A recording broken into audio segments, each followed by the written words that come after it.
how hard it still is to get a test. I've heard from so many people who are waiting in long lines and going from pharmacy to pharmacy trying to find a test, or who are giving up on getting tested because tests are unavailable or cost too much. I've also heard from people who have found the communication about new isolation and quarantine guidance confusing and frustrating. They are trying to keep themselves and their families safe as this pandemic evolves and we continue to learn more. But I'm hearing more and more questions like, what kind of test should I get? When should I get tested? Why can't I find a test? Do I need to isolate 10 days, 5 days, or even at all? Testing in particular is a huge concern for parents who are starting 2022 exhausted from the last 2 years and worried about schools staying open safely this year. I know what a struggle it is for parents, scrambling to figure out childcare when they've got to go to work, or how tough it is for kids to keep up with classwork while transitioning back and forth from in-person to online learning. And while most schools are still safely open for in-person learning, and we all want to make sure they stay that way, we know schools are struggling with this, especially as Omicron creates new challenges. I'm hearing from schools in my states that they're worried they'll have to shut down again if they can't get the support for testing they need, or they have staff shortages because of staff who are ill. Nobody wants that. And based on what we now know about this virus and the tools we have to fight it, schools should be able to stay open safely if they have tests, masks, ventilation, and people are vaccinated.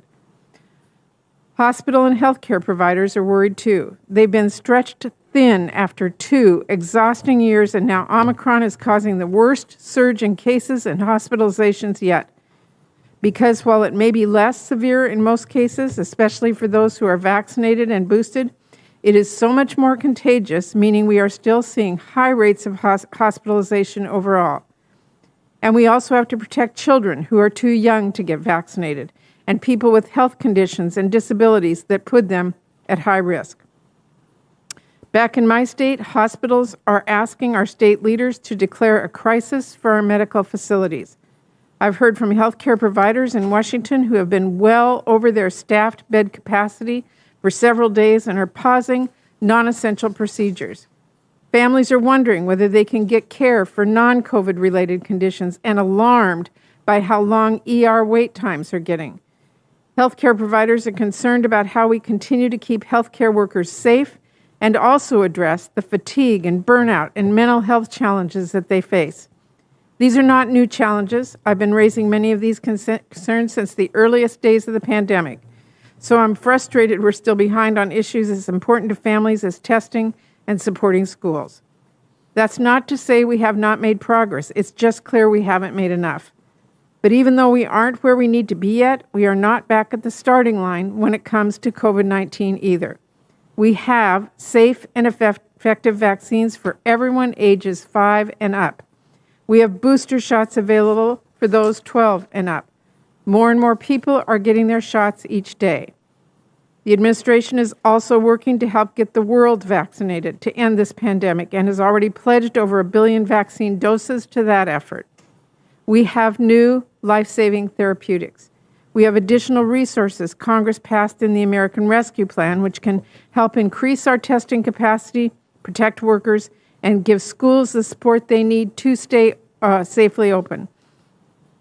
And we have an administration that is focused on following the science, facing this pandemic head-on, and addressing the frustration people are feeling. That is crucial at this moment when the path forward requires steady leadership and clear communication about the challenges we are still facing and the work ahead to tackle them. President Biden has said plainly that he shares families' frustration around testing, and he wants to make sure schools stay safely open.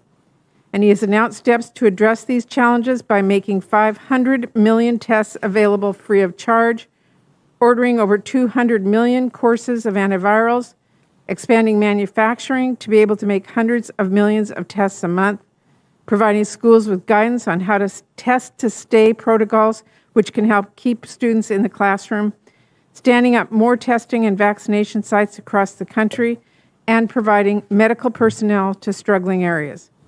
I expect to hear more detail on those efforts today, along with what other steps the administration plans to take. And I will be watching closely as they are implemented. But I also want to be clear, when we talk about these problems, we have to be focused on solutions.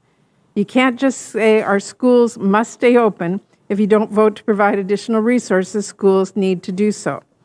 You can't just say the latest health guidance is confusing and not call out the blatant misinformation that has come from so many members of the Republican Party.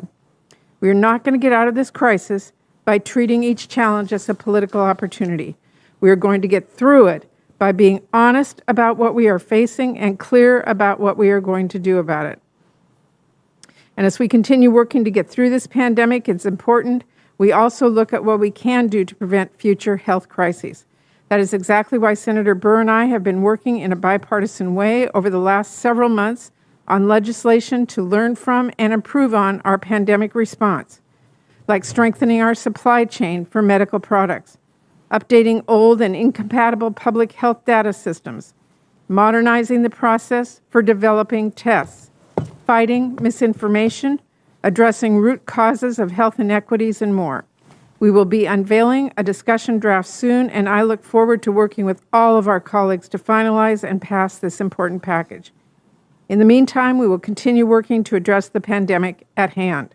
People across the country are worried this will be another year of uncertainty for their work, their schools, and their everyday lives.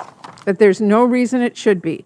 People should be able to make plans for the future without fearing that everything they are looking forward to, or even the everyday things they used to take for granted, will be upended by this virus.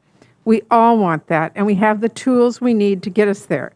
We have the tools to get everyone tested quickly, easily, and for free, to keep schools safely open during the Omicron surge and beyond, to keep workers, especially our healthcare workers, safe and healthy in the workplace.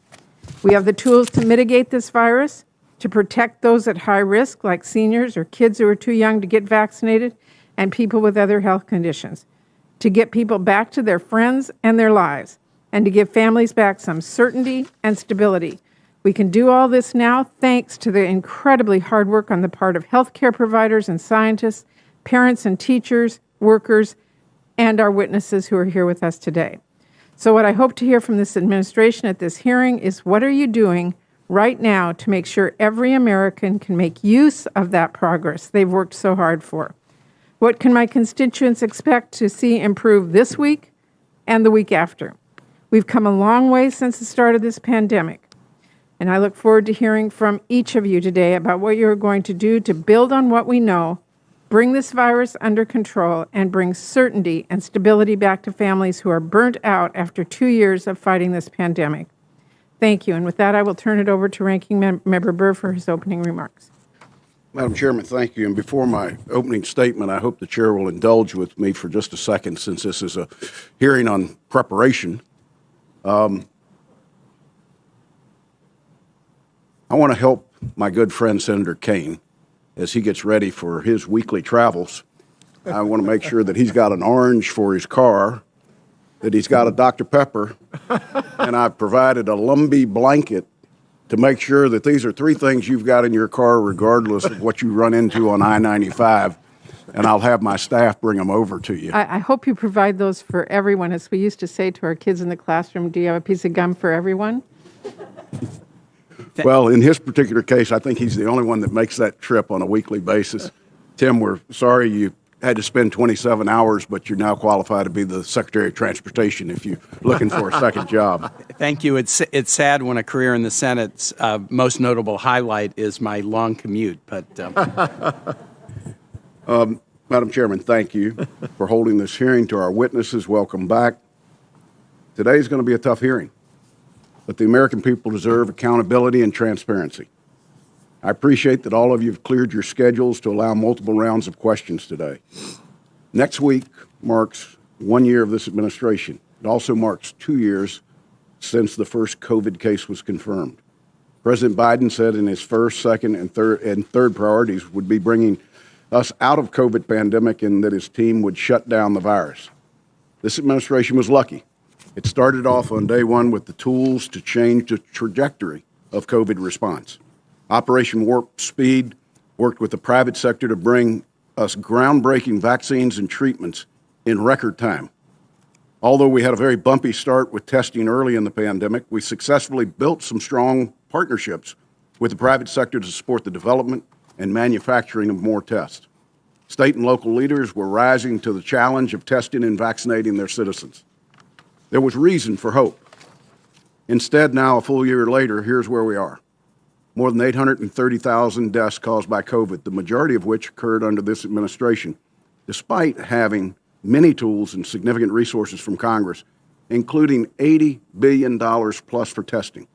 A variant is now spreading out of control across the country, with places like Washington, D.C. seeing a staggering increase in case counts over the holidays, and now my state of North Carolina is following suit with a 319% increase as of yesterday.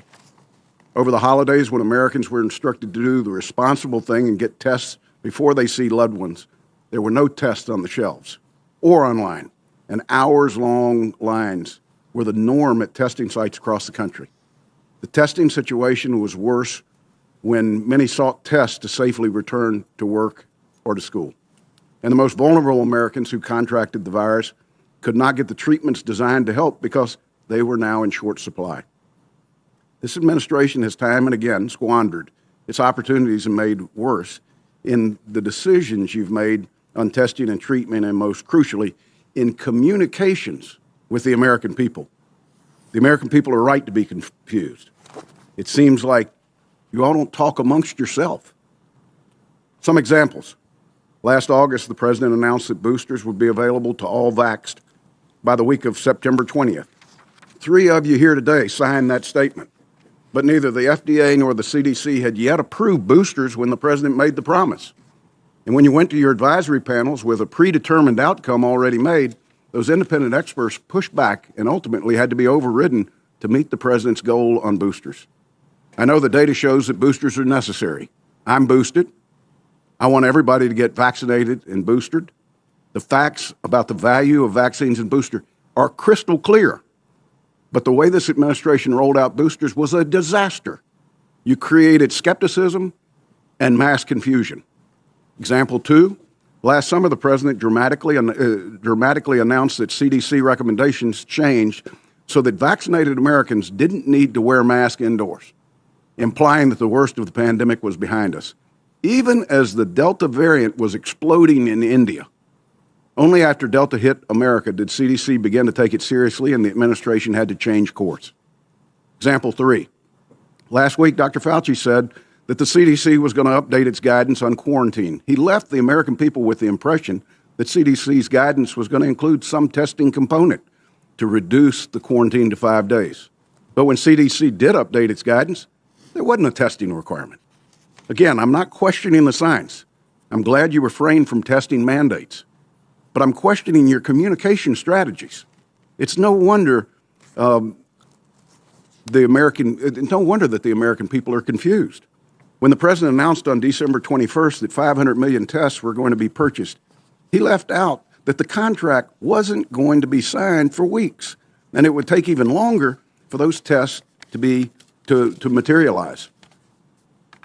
Immediately, other experts and medical professionals were asking what the value of just 1.5 tests per person was when CDC's own guidance said that you need multiple at-home tests to be assured of the results. Yesterday, the administration mandated that insurers now cover the 170 million Americans that are covered by private insurance. They must cover up to 8 tests per person per month. That would be 16 billion tests. And we have 500 million today that are aspirationally going to be contracted for.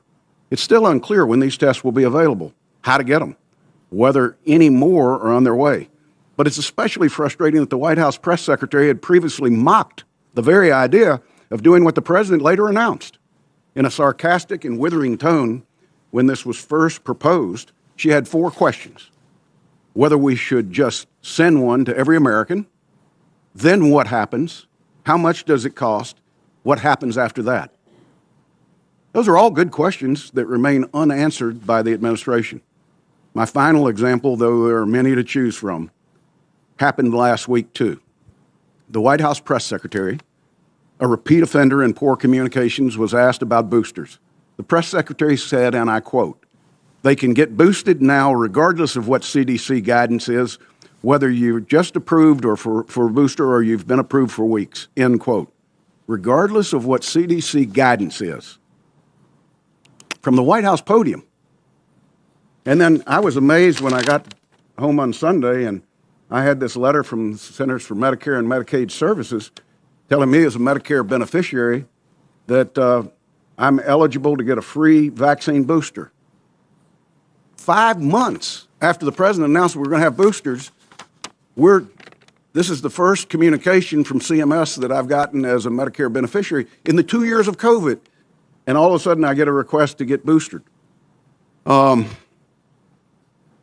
a Republican governor or a senator, including some on this committee, suggests concerns about CDC guidance, Twitter and MSNBC can't react fast enough with scorn and anger. So it can't come as a surprise that there is confusion and anger when the White House says to ignore CDC guidance. I tell my staff, as I've repeatedly said to you in all previous hearings, to look 30, 60, 90 days ahead. Look 6 months ahead. Look abroad. See what's happening in Asia, Europe, Israel, Africa, UK, and elsewhere around the world. What do we need to anticipate? At our hearing on July 20th, I warned that Delta would not be our last variant. And I pleaded with each of you to have a plan in place for the next mutation of the virus. So why was the Vice President surprised that Omicron came to our shores? Well, I'll say it's very clearly, so the administration does not, yet again, say they're surprised. Viruses change, viruses mutate. There will be more variants. They will come to America, period, end of sentence. I don't understand why after tens of billions of federal dollars being appropriated, this administration has failed to ensure that the Americans have the tests they need. I don't understand why suddenly it's okay to take into account the economic and job impact of your guidance and recommendations. You shortened quarantine guidance because too many people would be out of work. Was that because of science, or was it because you now know that lockdowns, shutdowns, and school closures come with a significant downside impact? You ask the American people to trust you. Quite frankly, you've lost their trust. Rather than attempting to gain their trust back, the administration chooses to litigate mandate requirements for employers with over 100 employees. I've asked before, what's the plan? Never gotten a response. Very seldom do I get a letter responded to by this administration. The administration's not responded to my letters. Maybe folks at the White House don't think they need to respond to Republican senators. I think my record shows I'm approaching all of this as I have for the last 20 years. I'm trying to help. I love this country, love its people, and I know we can do better than we've done. I know we have to do better. Maybe I'm wrong about this. Maybe you'll tell me where I got it wrong. Instead, I'm hoping that you'll understand that my criticism comes from a place of concern, because the communication efforts are a mess and have only made things worse. Now, I admit it. I'm at the end of my rope. I think you'll see today that most of my colleagues are as well. I've tried to give my best advice and share what we hear and what we see, because no one's paying attention to the message from this administration right now. Maybe today you respond to my request to learn what the plan is. Hopefully you'll take this challenge to rebuild the trust, not just with me, not just with my colleagues, but with the American people we all serve. What are you changing and fixing to restore the confidence with the American people that there is a strategy for testing, for treatments, for fixing your communication strategy? Because if you don't, things are going to get worse before they get better. Madam Chairman, I yield back. Thank you, Senator Burr. We will now introduce today's witnesses. Dr. Rochelle Walensky is the Director of the Centers for Disease Control and Prevention and the Administrator of the Agency for Toxic Substances and Disease Registry. Dr. Anthony Fauci is the Director of the National Institute of Allergy and Infectious Diseases and the Chief Medical Advisor on President Biden's COVID-19 response team. Dr. Janet Woodcock is the Acting Commissioner of the Food and Drug Administration. Don O'Connell is the Assistant Secretary for Preparedness and Response, and Director Walensky, Director Fauci, Acting Commissioner Woodcock, and Assistant Secretary O'Connell. I want to thank you all for joining us today. We all look forward to your testimony, and we will begin with Dr. Walensky on your opening statement. Good morning. Chair Murray, Ranking Member Burr, members of the Senate Health Committee, I appreciate the opportunity to join you to provide an update on the COVID-19 pandemic and the impact of the Omicron variant. It has been just over 2 years since we were first alerted to the emergence of SARS-CoV-2 in China. And since that time, CDC has worked with our partner agencies and you in Congress to take remarkable action to protect the health and safety of Americans. Omicron is now the dominant variant in the United States, driving case counts to unprecedented heights here in the United States and around the world. Despite the increases in cases, there are promising emerging data from South Africa and the United Kingdom that hospitalization rates for people infected with Omicron are lower compared with prior variants. These data seem consistent with what we're seeing so far in the United States. However, despite a potential decrease in severity, the substantial number of absolute cases is resulting in hospitalization increases across all age groups, including children aged 0 to 4. The emergence of the Omicron variant again emphasizes the importance of vaccinations and boosters, which decrease the risk of infection, severe disease, and death caused by COVID-19. Just last week, we made important progress towards increasing booster coverage through four key actions. First, we expanded eligibility of booster doses to those 12 to 15 years old. Second, CDC strengthens its booster recommendation for adolescents, now recommending that adolescents aged 12 to 17 years old should receive a booster shot 5 months after their initial Pfizer-BioNTech vaccine series. Third, we recommended that moderately or severely immunocompromised 5 to 11-year-olds receive an additional primary dose of vaccine 28 days after their second shot. And fourth, we shortened the recommended time between a primary mRNA series and a booster dose from 6 months to 5 months. Each action increases access to vaccines and booster doses at a time when protection is critical. As we continue to monitor this rapidly evolving virus, we are working quickly to adapt with it. Over the holidays, CDC updated our quarantine and isolation guidance, first for healthcare workers and then for the general public. I know this update has resulted in numerous questions, so I would like to take a moment to walk through it now. For people who tested positive for COVID-19, CDC recommends isolation for 5 days. If you are asymptomatic or if your symptoms are resolving, for example, you're without a fever for 24 hours, you no longer need to isolate. However, you should continue to wear a well-fitting mask at all times when around others, including at home and in public for an additional 5 days. We recommend that you avoid activities where you are unable to wear a mask and that you avoid travel for the full 10 days. In addition, CDC changed the recommended duration of quarantine. Quarantine is what you do after you're exposed.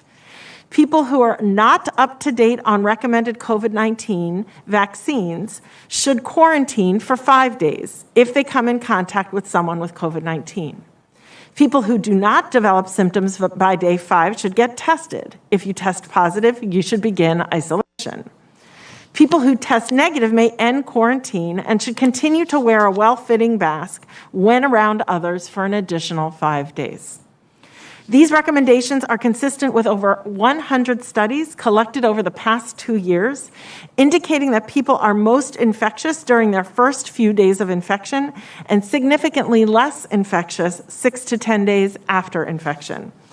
A core part of CDC's mission is to translate science into recommendations for best practices and real-world circumstances. Over the holidays, we saw the growing surge of Omicron and took swift, science-based action to address the very real possibility of staffing shortages in hospitals and in other essential areas of the workforce, including schools, pharmacies, public safety, public labs, grocery stores, and other sites. where shortages could have and have proven to have dire public health consequences. This is the right guidance for what we currently know about transmission and the real-world circumstances we currently face. As we will learn more, we will continue to update accordingly. Omicron is likely not to be the last curveball this virus throws at us, but we have the tools to prevent further spread of this virus.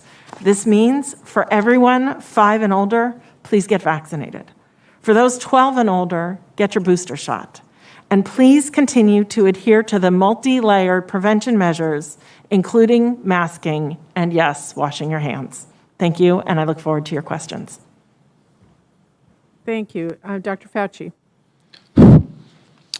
Madam Chair, Ranking Member Burr, members of the committee, thank you for giving me the opportunity to discuss with you the role of the National Institute of Allergy and Infectious Diseases in the conduct and support of research addressing our nation's response to COVID-19.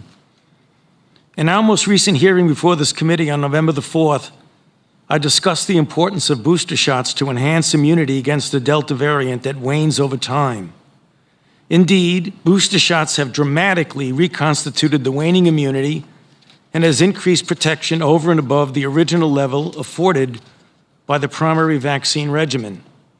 Today, we are faced with a different challenge, a new variant called Omicron that has rapidly spread throughout the world, including a massive, unprecedented surge in the United States.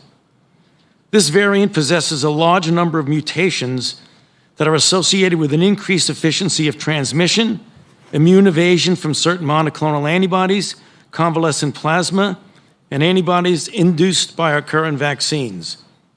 Thus far, data from our own laboratories at NIAID, as well as from laboratories throughout the world, have indicated that vaccine-induced antibodies lose a considerable amount of potency in neutralizing the Omicron variant. Although this is of obvious concern, the encouraging news is that a third shot boost of an mRNA vaccine significantly reconstitutes and enhances the ability of antibodies from boosted individuals to neutralize the Omicron variant, strongly suggesting that boosters will play a major role in protecting our population, at least from severe disease, in the context of the ongoing massive surge of the Omicron variant that we are currently experiencing, underscoring why it is so important for the unvaccinated to get vaccinated and for those who are already vaccinated to obtain the booster shot.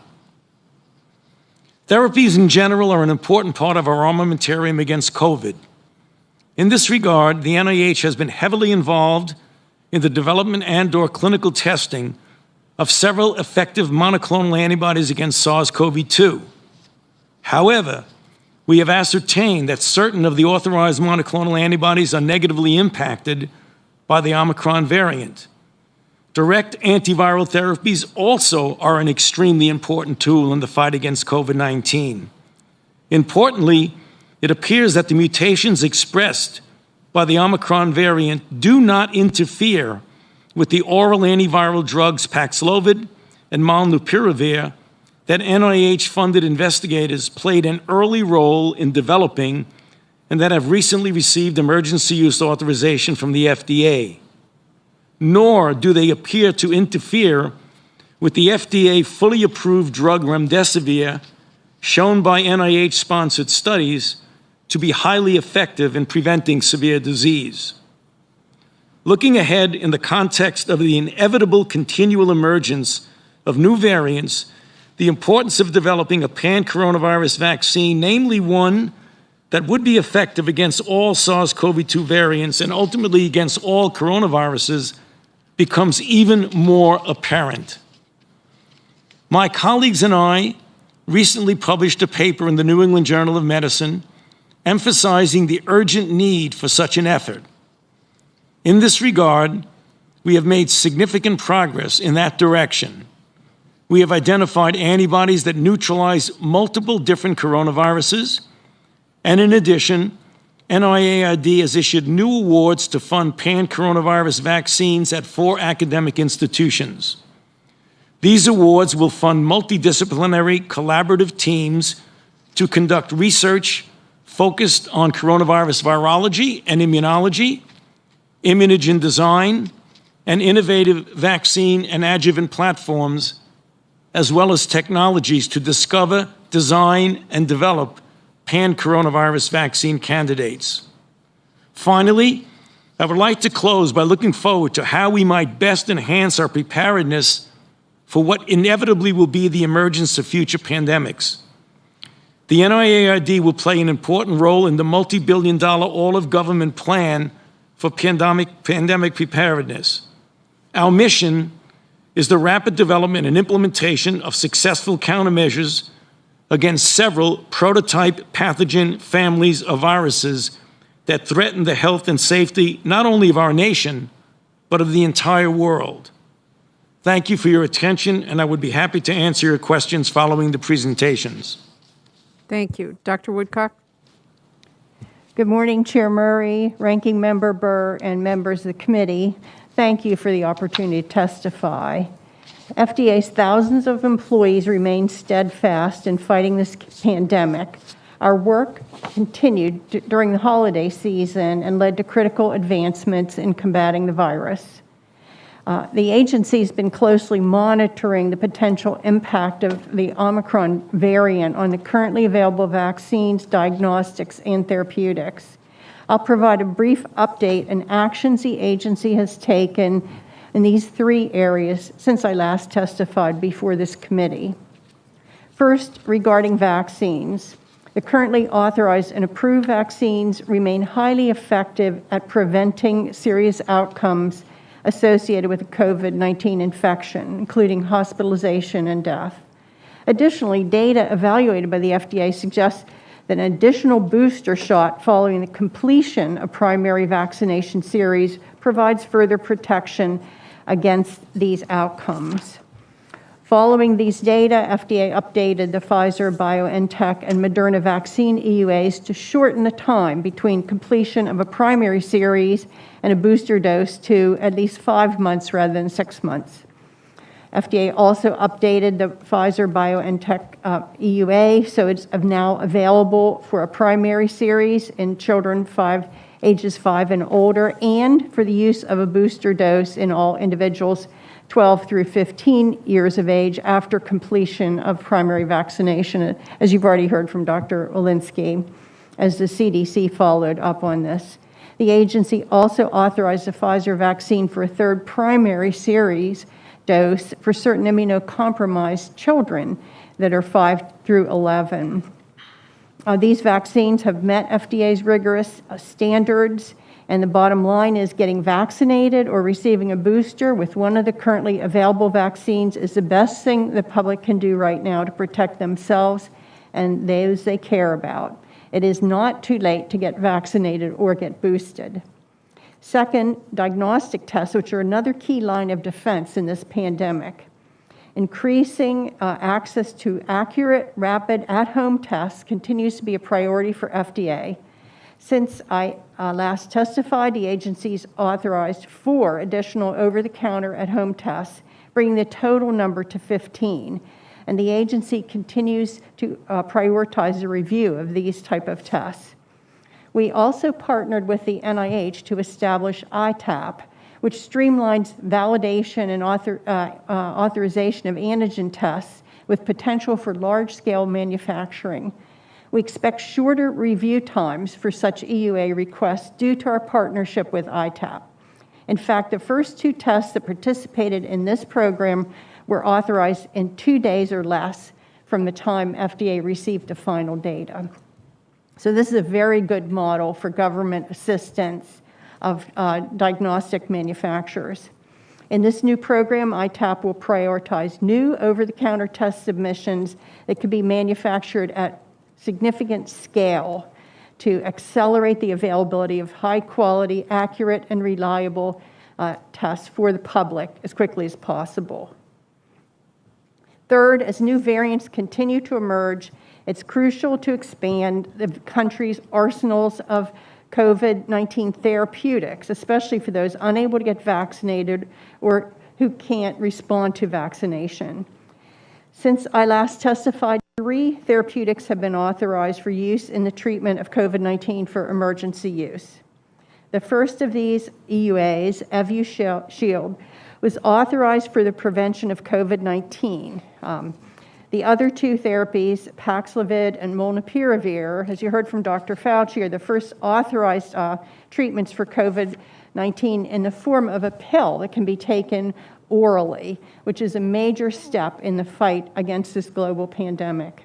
These authorizations provide new tools to combat COVID-19 at a crucial time, and it should make antiviral therapy more accessible to people at high risk for progression. Now, while these are important tools, they're not substitute for vaccination in people for whom vaccination is recommended, and I continue to urge the public to get vaccinated if eligible. And fourth, we continue our mission of protecting the public from fraudulent medical products. Since March, we've refused admission of more than 23,000 lines of FDA-regulated products that we're trying to get into the country illegally. And finally, I want to assure the public that FDA is committed to continue to use every tool in our toolbox to fight this pandemic with the best available diagnostics, life-saving therapeutics, and vaccines. Thank you, and I look forward to your questions. Thank you. Assistant Secretary O'Connell. Chair Murray, Ranking Member Burr, and distinguished members of the committee, it is an honor to testify before you today on efforts within ASPR to respond to the pandemic since the emergence of the Omicron variant. When Omicron first emerged, as we have done with each new variant, we immediately evaluated its impact on our current vaccines, therapeutics, and diagnostics, and adjusted our response accordingly. Data suggests that our current vaccine doses with a boost confer protection against Omicron. As a result, we have continued distributing the 3 authorized and approved vaccines. Over 600 million doses of vaccine have been developed and delivered since the start of the pandemic. We have ample supply of both primary and booster doses, contributing to more than 200 million Americans now being fully vaccinated. However, we have had to make adjustments to our therapeutics supply in light of Omicron. 2 of our workhorse monoclonal therapies, one from Lilly, the other from Regeneron, are not as effective against Omicron. As a result, we have increased our supply of GSK's monoclonal, which is effective. We continue to purchase all that we can from GSK, though this supply is still limited. We are on track to have 250,000 courses available this month. A 4th monoclonal by AstraZeneca is targeted for immunocompromised individuals at high risk and is taken prior to exposure to prevent infection. It has retained effectiveness against Omicron, and we will have made nearly 500,000 courses available through the end of this month. All 4 monoclonals are currently available for states and jurisdictions to order free of charge on a weekly basis to treat either Omicron or Delta infections. Also, we now have antivirals by Pfizer and Merck that are effective against Omicron and are being delivered to states free of charge every other week. We have procured 3.1 million courses of Merck that are now available. Last week, we doubled our commitment to order 20 million courses of Pfizer's product. We have 265,000 courses available through this month and anticipate delivering the first 10 million courses to states by midsummer. We remain in frequent communication with states and territorial health officials on the distribution of therapeutic products and continue to focus on ensuring these life-saving therapies are available to Americans across the country. The dramatic rise in cases due to Omicron has put a significant strain on our testing capacity. Despite significant effort and investment, there's more work to do, and we are working every day and night with manufacturers to increase the availability of tests. As soon as we saw the dramatic increase in cases in South Africa and Europe, we reached out to test manufacturers to understand their surge capacity and supply chain constraints. We are engaging daily with the lab test providers to mitigate any supply chain constraints with their sub-tier suppliers. We are also working with the commercial and public health labs to prioritize their needs.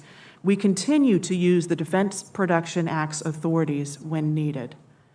To further increase test availability, we are procuring 500 million rapid tests to distribute to American households. As a requirement in this procurement, none of these tests can interfere with what is available in the current commercial market, so as not to diminish what consumers are able to access now. We are currently shipping 2.8 million tests to long-term care facilities per week, as we have throughout the pandemic. We continue to work to send 50 million rapid tests to federally qualified health centers and food banks, with 7 million having shipped so far. And we will keep working around the clock with manufacturers and our government partners to increase and sustain the number of tests available now and in the future. And finally, in addition to vaccines, therapeutics, and testing, ASPR continues to provide on-the-ground support to states and communities in need. Since July, 40 National Disaster Medical System teams, nearly 880 team members, have deployed to 19 separate states and the Commonwealth of the Northern Mariana Islands to support a range of functions, including hospital augmentation and decompression, setting up medical overflow centers for patients, and mortuary support. We continue to send supplies as requested from the Strategic National Stockpile, including 300 ventilators to 6 jurisdictions since the emergence of Omicron. We are grateful for the support from this committee in Congress, and I look forward to answering your questions. Thank you to all of our witnesses. We will now begin a round of 5-minute questions of our witnesses, and I again ask my colleagues to keep track of your clock and stay within those 5 minutes. As the Omicron variant of COVID-19 continues to spread at an alarming rate, people are looking for clear, straightforward guidance on how to protect themselves and those around them. It is really critical that we reduce the infection rates so we can relieve pressure on our healthcare workers, protect people with disabilities and older Americans, young kids, and anyone else who's been disproportionately impacted by COVID-19. However, I have heard from so many people who find the latest CDC isolation and quarantine guidance confusing and hard to interpret. So, Dr. Walensky, can you please clearly explain CDC's latest guidance on what people need to do to protect themselves and others if they are exposed to or contract COVID-19? And let me start with vaccinated people. What is your guidance to them? Thank you, Chair Murray, for the opportunity to clarify. Maybe if I could just rewind the clock to just before the holidays, where we were hearing from hospitals that their staff were going out and that they were in a real crunch in terms of beds. They had plenty of beds, but they didn't have staff to staff them. ICU beds were starting to close. So immediately we worked towards our updated healthcare worker guidance. But when we did so, we recognized that we were going to have challenges and that this Omicron surge that we were about to face was threatening many other places of our healthcare sector. I appreciate the background, but I just want to know, straightforward, if someone is exposed to or has COVID-19 and they're vaccinated, what do they do? If they are exposed to COVID-19 and they are completely boosted, they do not need to stay home, but they should get a test at day 5. If they have COVID, our guidance does not distinguish between your vaccination status. And our science has demonstrated that you're maximally infectious 2 days before and 2 to 3 days after. So by 5 days after your symptoms, if you're feeling better, if your fever is better, if your cough and sore throat are better, then on day 6, you can go out, but you have to wear a mask. You have to wear a mask reliably, and you should not go to places you can't wear a mask. You probably shouldn't go and visit grandma. You shouldn't get on an airplane. For vaccinated, what about unvaccinated? Same for unvaccinated for isolation. So isolation being those who have had disease, who have disease. Okay. Well, let me just say, nearly 2 years ago, when this committee first started having congressional hearings on COVID-19, the very first thing I asked was, where are the tests? And we've made progress since then, and we're now producing 300 million rapid at-home tests each month, along with ramping up our lab-based testing. But I am disappointed, as I said, by the testing challenges that we're facing. Tests are hard to find. They're costly. People are unable to find the at-home tests in pharmacies, online. They're waiting in long lines, and often after that, waiting days for results. So it's, ineffective at the end of the day. So, Ms. O'Connell, I want to ask you, what are you doing to address the frustrations and challenges we are hearing about COVID testing? Chair Murray, thank you so much for this very important question. Testing remains a critical priority for this administration. When we saw the unprecedented cases of Omicron sweep into South Africa and Europe, we immediately reached out to our manufacturers to understand any supply constraints they had and to evaluate their surge capacity. We have also met daily with them to make sure that they have what they need from their suppliers, and have used the Defense Production Act authorities 12 times throughout this pandemic in support of testing needs. Most recently, in the last few weeks, for 2 tests, we were able to unlock supplies and manufacturing capacity. We continue to invest in rapid over-the-counter tests, which are in high demand. And in the fall, we invested $3 billion to increase manufacturing line staffing and to commit to those manufacturing lines for 13 months. As a result, we went from 46 million tests, over-the-counter tests available in October, to the 300 million, Chair Murray, that you just mentioned that are available now. But that's not enough. We're continuing to bring tests to the American people. As a result, the President has announced, and we're in the process of procuring, the 500 million tests, which every American household will be able to order and have shipped directly to their house. We have completed 4 contracts so far, have secured 50 million tests, and are in the process of securing the additional tests over the next several days. The U.S. Postal Service has agreed to do the distribution, and the U.S. Digital Services is going to help with the website. We anticipate the first test going out at the end of this month, with the remaining tests going out over the next 60 days. Okay, and I'm out of time, but I do want to just say this. I am hearing from so many schools that are having trouble staying open. They want to stay open. Part of it is they have staff that are sick. That's understandable. But a big part of it is they don't have access to the safety measures like masks and testing supplies. What do I tell them about where they go to get that? Chair Murray, thank you.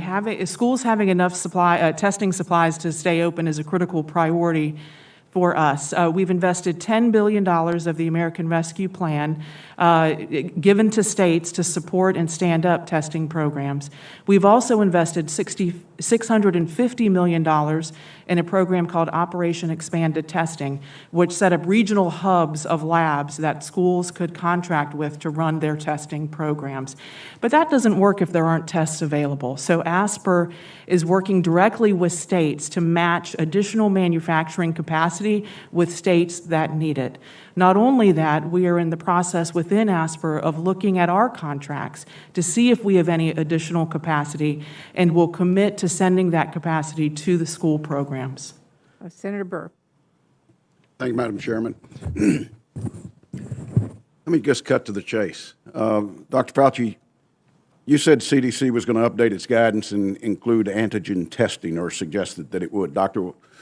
Walensky and CDC came out with the guidance. It didn't include it. Was that part of the communications plan to start with, and they diverted, or was that something you just chose to inject? Thank you for that question, Senator Burr.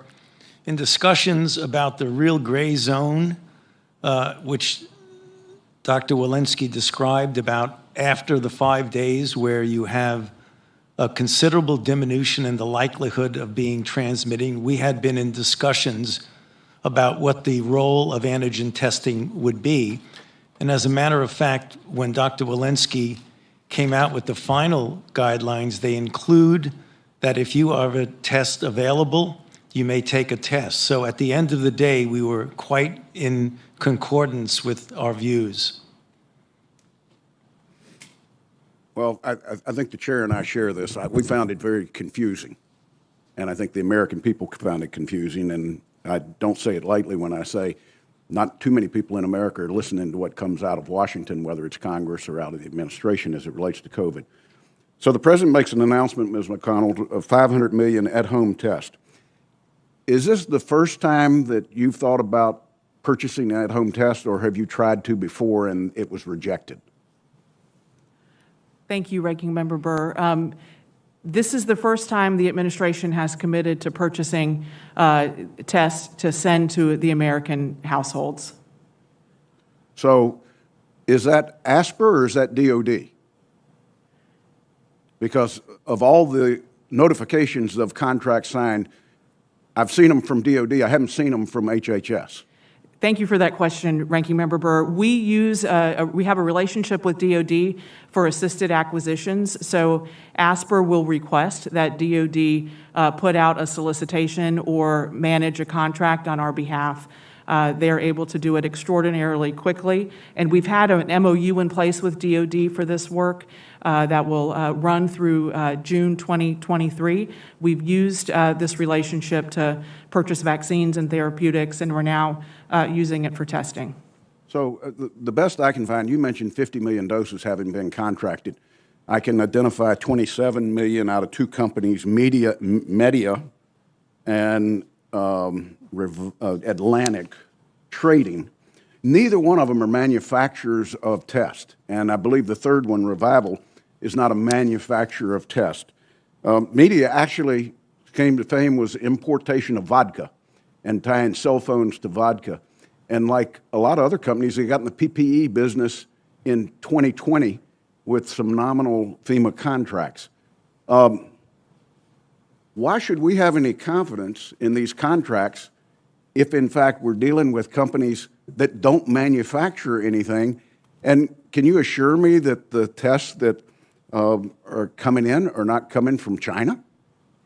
Thank you, Ranking Member Burr. Absolutely. These tests, what we initially did to be able to access tests for the initial shipments that will go towards the end of January, we worked with warehouses to see where additional tests were stored and assessed that additional capacity and are bringing that capacity to bear for these initial tests that are going out, which is why you're seeing contracts with warehouses and not with test manufacturers. So is what you're telling me they've got 50 million tests in warehouses in the United States and all we did was access that inventory? That is my understanding. Well, will you confirm your understanding? This is a very, very important piece when you've got companies that don't manufacture tests, and all of a sudden we're giving them a $190 million contract for about 14 million home tests, and their expertise is importation of vodka. I encourage you to look through the list of people that we're signing up with. Are you aware that some of the larger test manufacturers in 2021 shut down lines because of the lack of purchases for at-home tests? One of the things we did in the fall with the $3 billion investment that we made was to turn lines on and to commit to those lines for 13 months so they wouldn't be turned off again. Dr. Woodcock, let me just, last question, Chair. Of the 15 tests that you've currently approved for over-the-counter, how many detect Omicron? We're still working on that, but we believe all of them detect Omicron. We simply feel they are somewhat less sensitive than they were to some of the previous variants. Of the 50 million tests that the ASPR has contracted for, how many of those tests detect Omicron? I don't know which tests there are. We can get back to you on that. So you haven't consulted with what we're purchasing on the 500 million. They haven't consulted with FDA to figure out whether the tests they're buying actually detect Omicron. I believe they have. I simply don't have that list. Okay. I thank the chair. Senator Kane. Thank you, Chair Murray, and to the witnesses. Dr. Fauci, can you provide us a general breakdown of what percentage of hospitalized individuals are vaccinated versus unvaccinated, and what percentage of COVID deaths are among vaccinated or unvaccinated individuals? Thank you for that question, Senator Kane. One of the ways to answer that question would be to look at people who are in the hospital and take a look at if you are vaccinated versus unvaccinated. And if you look at vaccinated versus unvaccinated, there's about a 10 times greater chance that you'd be infected if you were unvaccinated about a 17 times greater chance that you'd be hospitalized if you were unvaccinated, and about a 20 times likelihood that you would be dead if you were unvaccinated. So when you look at every parameter, 10 times, 17 times, 20 times, infection, hospitalization, death. Thank you, Dr. Fauci. Ms. O'Connell, I want to ask you a question about additional vaccine development. The current vaccines against COVID, as was indicated by Dr. Fauci's answer, have been very successful in reducing deaths, severity of illnesses, and hospital admissions. However, they've had more limited success in preventing forward transmission from vaccinated individuals after breakthrough cases, and the existing vaccines are not as durable as vaccines in other areas, so we need booster shots to continue to protect against the virus. Is the administration considering supporting the development of additional vaccines that might be able to address the gaps in the current vaccine's capabilities? Senator Kane, thank you so much for that question. Yes, absolutely. I think we all see the need for next generation vaccines. We are also looking for next generation antivirals and therapeutics as well. We're in the process of working with Dr. Fauci's team to develop a unified NIH BARDA research agenda and budget to address these issues, to identify candidates that might already be in the pipeline, to help support the research into candidates that are just starting in the pipeline, so we can accelerate the availability of next generation vaccines and therapeutics.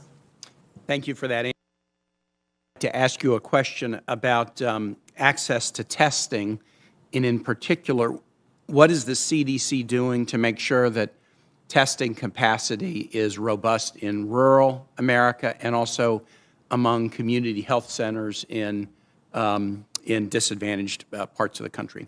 Thank you, Senator Kane. So we have this program, Increased Community Access to Testing, in collaboration with ASPR as well. This is a program that has collaborated with FEMA to increase surge testing just over the holidays. We've increased federal testing sites for PCRs, 12 federal testing sites doing thousands of tests over the holiday. We also work with pharmacies. This is a collaboration with pharmacies.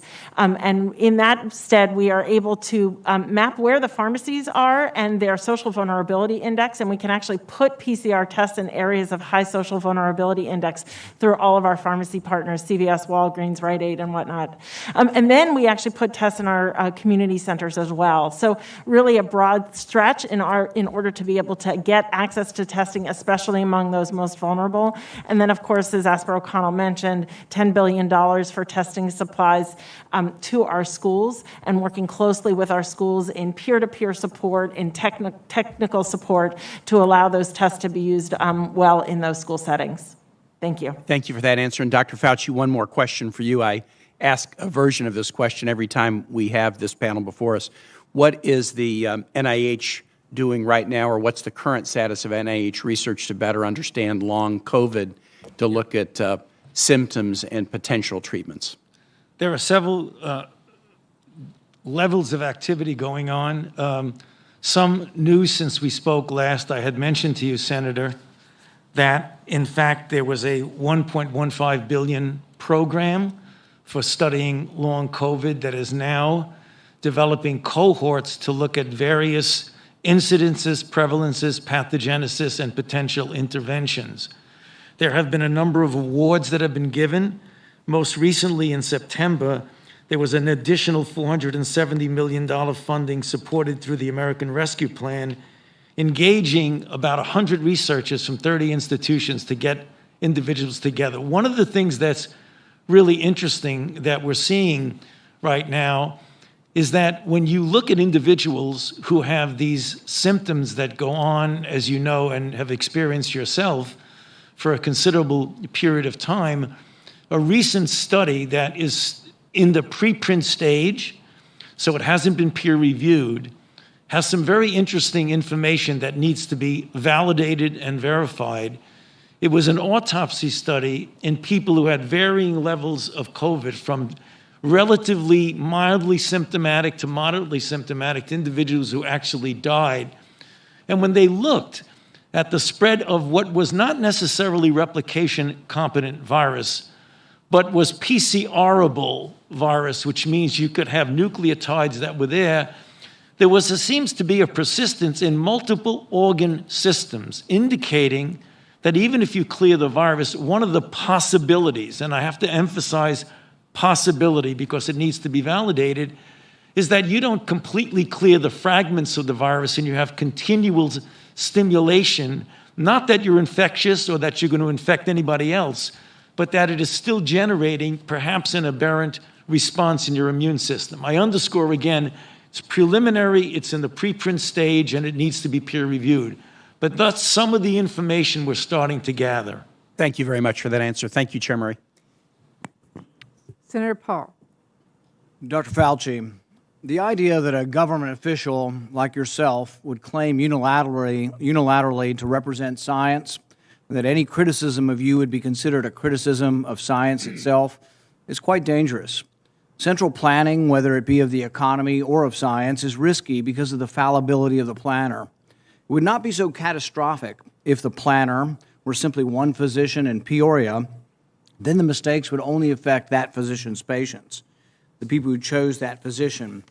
But when the planner is a government official, like yourself, who rules by mandate, the errors are compounded and become much more harmful. A planner who believes he is the science leads to an arrogance that justifies, in his mind, using government resources to smear and to destroy the reputations of other scientists who disagree with him. In an email exchange with Dr. Collins, you conspire, and I quote here directly from the email, to create a quick and devastating published takedown of 3 prominent epidemiologists from Harvard, Oxford, and Stanford. Apparently there's a lot of fringe epidemiologists at Harvard, Oxford, and Stanford. And you quote in the email that they, or from Dr. Collins, and you agree that they are fringe. And immediately there's this takedown effort. A published takedown, though, doesn't exactly conjure up the image of a dispassionate scientist. Instead of engaging them on the merits, you and Dr. Collins sought to smear them as fringe and take them down. And not in journals, in lay press. This is not only antithetical to the scientific method, it's the epitome of cheap politics, and it's reprehensible, Dr. Fauci. Do you really think it's appropriate to use your $420,000 salary to attack scientists that disagree with you? The email you're referring to was an email of Dr. Collins to me. If you look at the email that you responded to and hurried up and said, I can do it. We got something in Wired magazine. No. I think in usual fashion, Senator, you are distorting everything about me. Did you ever object to Dr. Collins' characterization of them as fringe? Did you write back to Dr. Collins and say, no, they're not fringe, they're esteemed scientists, and it would be beneath me I did not to do that? You responded to him that you would do it, and you immediately got an article in Wired, and you sent it back to him and said, hey, look, I've got him. I nailed him in Wired of all scientific publications. That's not what went on. There you go again. You just do the same thing every hearing. That was your response. And this wasn't the only time. So your desire to take down people... You're absolutely incorrect. As usual, Senator, you are incorrect almost everything you said. Well, no, you deny, but the emails tell the truth of this. No. This wasn't the only time. Your desire to take down those who disagree with you didn't stop with Harvard, Oxford, and Stanford. You conspired with Peter Daszak, who you communicated with privately, and other members of the scientific community that wrote opinion pieces for Nature. 5 of them signed a paper for Nature, an opinion piece. 17 signed a paper that called it conspiracy theory, the idea that the virus could have originated in the lab. Do you think words like conspiracy theory should be in a scientific paper? Senator, I never used that word when I was referring to it. You're distorting virtually everything. Did you communicate with the 5 scientists who wrote the opinion piece in Nature where they were describing, there's no way this could have come from the lab? That was not me. Did you talk with any of those scientists privately? You keep distorting the truth. It is stunning how you do that. Did you talk to any of the scientists privately who wrote the opinion? You did. Well, what were they telling you privately? Well, let me explain. You're going back to that original discussion when I brought together a group of people to look at every possibility with an open mind. So not only are you distorting it, you were completely turning it around, as you usually do. Were most of the scientists that came to you privately, did they come to you privately and say, no way this came from the lab? Or was their initial impression, Dr. Gary and others that were involved, was their initial impression actually that it looked very suspicious for a virus that came from a lab? Senator, we are here at a committee to look at a virus now that has killed almost 900,000 people. And the purpose of the committee was to try and get things out, how we can help to get the American public. And you keep coming back to personal attacks on me that have absolutely no relevance to reality. Do you think anybody has had more influence over our response to this than you have? Do you think it's a great success? Do you think it's a great success what's happened so far? Do you think the lockdowns were good for our kids? Do you think we slowed down the death rate? More people have died now under President Biden than did under President Trump. You are the one responsible. You are the architect. You are the lead architect for the response from the government, and now 800,000 people have died. Right. So you think it's a winning success, what you've advocated for government? Senator, first of all, if you look at everything that I said, you accuse me of in a monolithic way telling people what they need to do. Everything that I've said has been in support of the CDC guidelines. Wear a mask, get boosted. And you've advocated to make it coercive and done through force. Everything you've advocated that it be done by mandate. Right. You've advocated that your infallible opinion be dictated by law. Right. So again, Madam Chair, I would like just a couple of minutes because this happens all the time. You personally attack me, and with absolutely not a shred of evidence of anything you say. So I would like to make something clear to the committee. He's doing this for political reasons. What you need to do is, he said in front of this committee. You think your takedown of three prominent epidemiologists was not political? You don't want me to finish because you know what I'm going to say. That was the question. Senator, were you political in taking down these three prominent epidemiologists? Senator Paul, if you would please, I'm going to allow this, Dr. Fauci to respond. We have a number of senators who would like to ask questions, and I would like him to be able to respond. Please do so. So the last time we had a committee, or the time before, he was accusing me of being responsible for the death of 4 to 5 million people, which is really irresponsible. And I say, why is he doing that? There are two reasons why that's really bad. The first is it distracts from what we're all trying to do here today, is get our arms around the epidemic and the pandemic that we're dealing with, not something imaginary. Number two, what happens when he gets out and accuses me of things that are completely untrue is that all of a sudden that kindles the crazies out there, and I have threats upon my life, harassment of my family and my children with obscene phone calls because people are lying about me. Now, I guess you could say, well, that's the way it goes. I can take the hit. Well, it makes a difference. Because as some of you may know, just about 3 or 4 weeks ago, on December 21st, a person was arrested who was on their way from Sacramento to Washington, D.C. at a speed stop in Iowa. And the police asked him where he was going, and he was going to Washington, D.C. to kill Dr. Fauci. And they found in his car an AR-15 and multiple magazines of ammunition, because he thinks that maybe I'm killing people.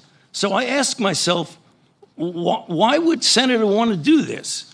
So go to Rand Paul website, and you see Fire Dr. Fauci with a little box that says, contribute here. You can do $5, $10, $20, $100.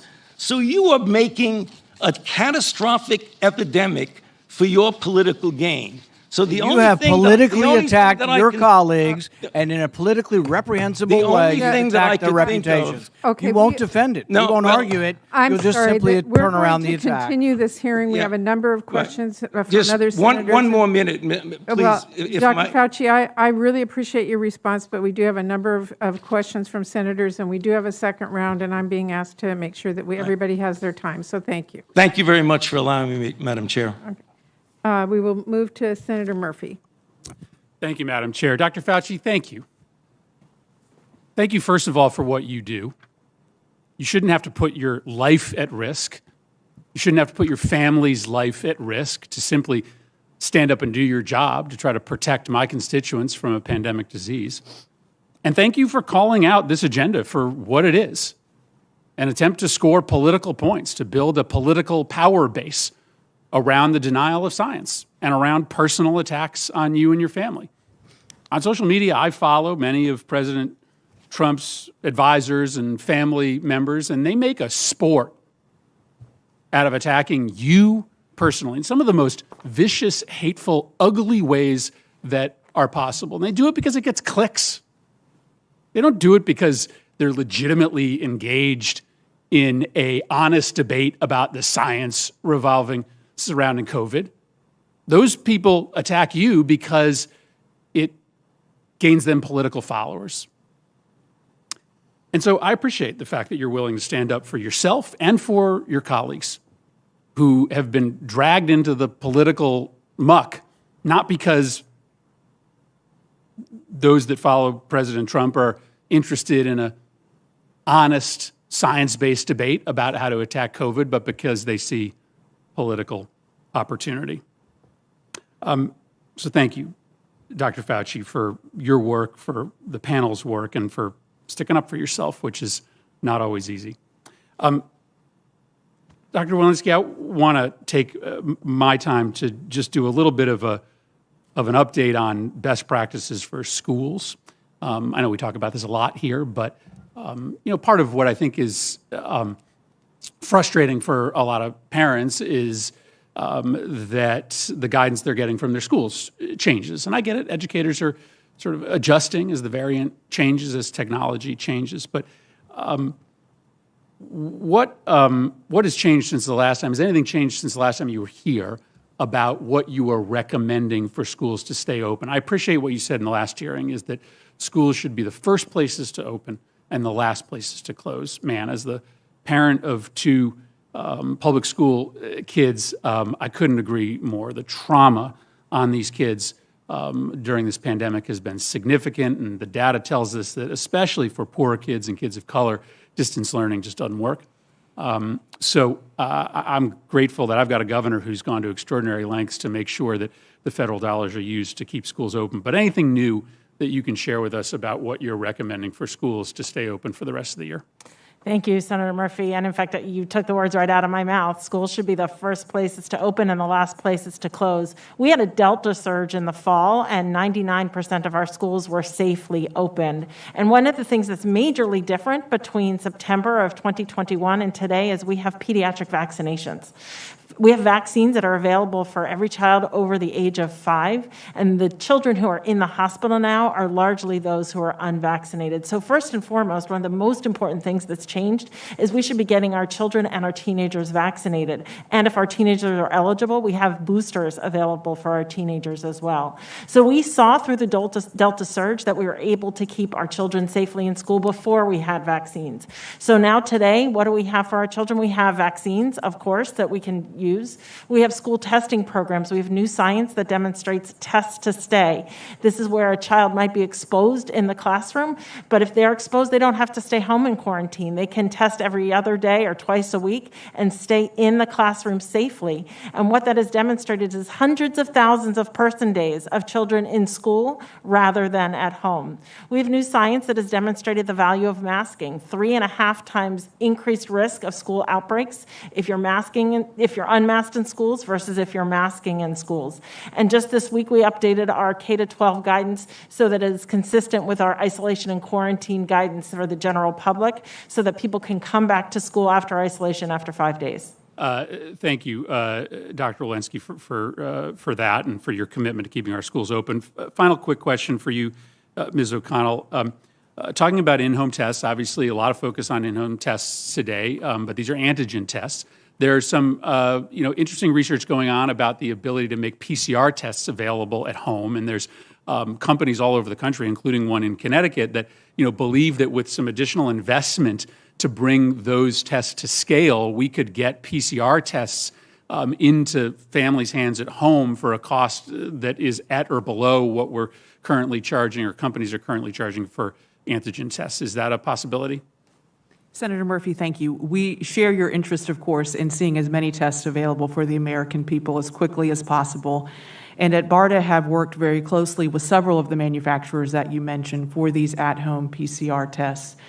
We've contracted with one of them and have reached 5 million per month manufacturing capacity in contract with them, and continue to look at the others in ways that we can support them. I would also like to say NIH colleagues in a program called RADx, the Rapid Acceleration of Diagnostics, are working very closely with many of these companies as well as they go through the development stages. So we remain very committed to the work that these companies are doing, and look forward to partnering with them as they begin to bring these products forward. Thank you. Senator Collins. Thank you. Ms. O'Connell, over the past 2 years, Congress has appropriated $82.6 billion specifically for testing. In addition, we've given the department flexibility to use other sources of funding. And yet, as you've heard repeatedly today, our frustrated constituents cannot find rapid tests when they need them. This testing crisis appears to have been entirely preventable, as is evidenced by the widespread availability of rapid tests in Europe, for example. The fact is that it appears the administration simply failed to anticipate our testing needs. As the former Assistant Secretary of Health recently pointed out, a lack of federal orders for tests between January and September of 2021 caused the manufacturers to reduce their lines and lay workers off, including at Abbott facilities in the state of Maine, where 400 workers were laid off. As a member of the Appropriations Committee, I share the concerns that have been expressed by Senators Burr and Blunt. I don't believe that we're in the position that we are in now due to a lack of funding, but rather a lack of planning. My question to you is, has any of this funding, this close to $83 billion that was supposed to be used for testing, been diverted for other purposes? Senator Collins, thank you for this question. Testing remains a priority for this administration, and all the work we've done on testing has been to promote the priorities of expanding the number of testing sites available, expanding the type of tests that are available for use in the United States, expanding the supply of tests in the United States, and lowering the cost of tests. And we used the $47 billion that came in the American Rescue Plan. $10 billion of that went to schools, through the states to set up the school testing programs. $8.3 billion has gone to community testing sites, including for the uninsured and at the community health centers and the pharmacy program Dr. Walensky mentioned. $5 billion has gone to procure tests and supplies, and an additional $4.5 billion will go towards this $500 million that we are in the process of procuring. $29 billion has gone directly to states from previous supplementals for them to build and promote testing programs within their jurisdictions. The testing money, as you recall, was for testing, contact tracing, and mitigation efforts. And some of the funds have been used for mitigation efforts. For example, when children are crossing the border, one of the responsibilities that we have within HHS is to make sure that anyone who is, that the children that are unaccompanied are cared for. And we used some of the funds to test those children and then to separate them from COVID negative children at the border. I'm going to repeat my question because you did not answer it. Has any of that money been used for non-testing related purposes at the border? For the mitigation purposes as well, which the legislation allowed the funding to be used for. I will follow up with you because I don't feel like I'm getting an answer.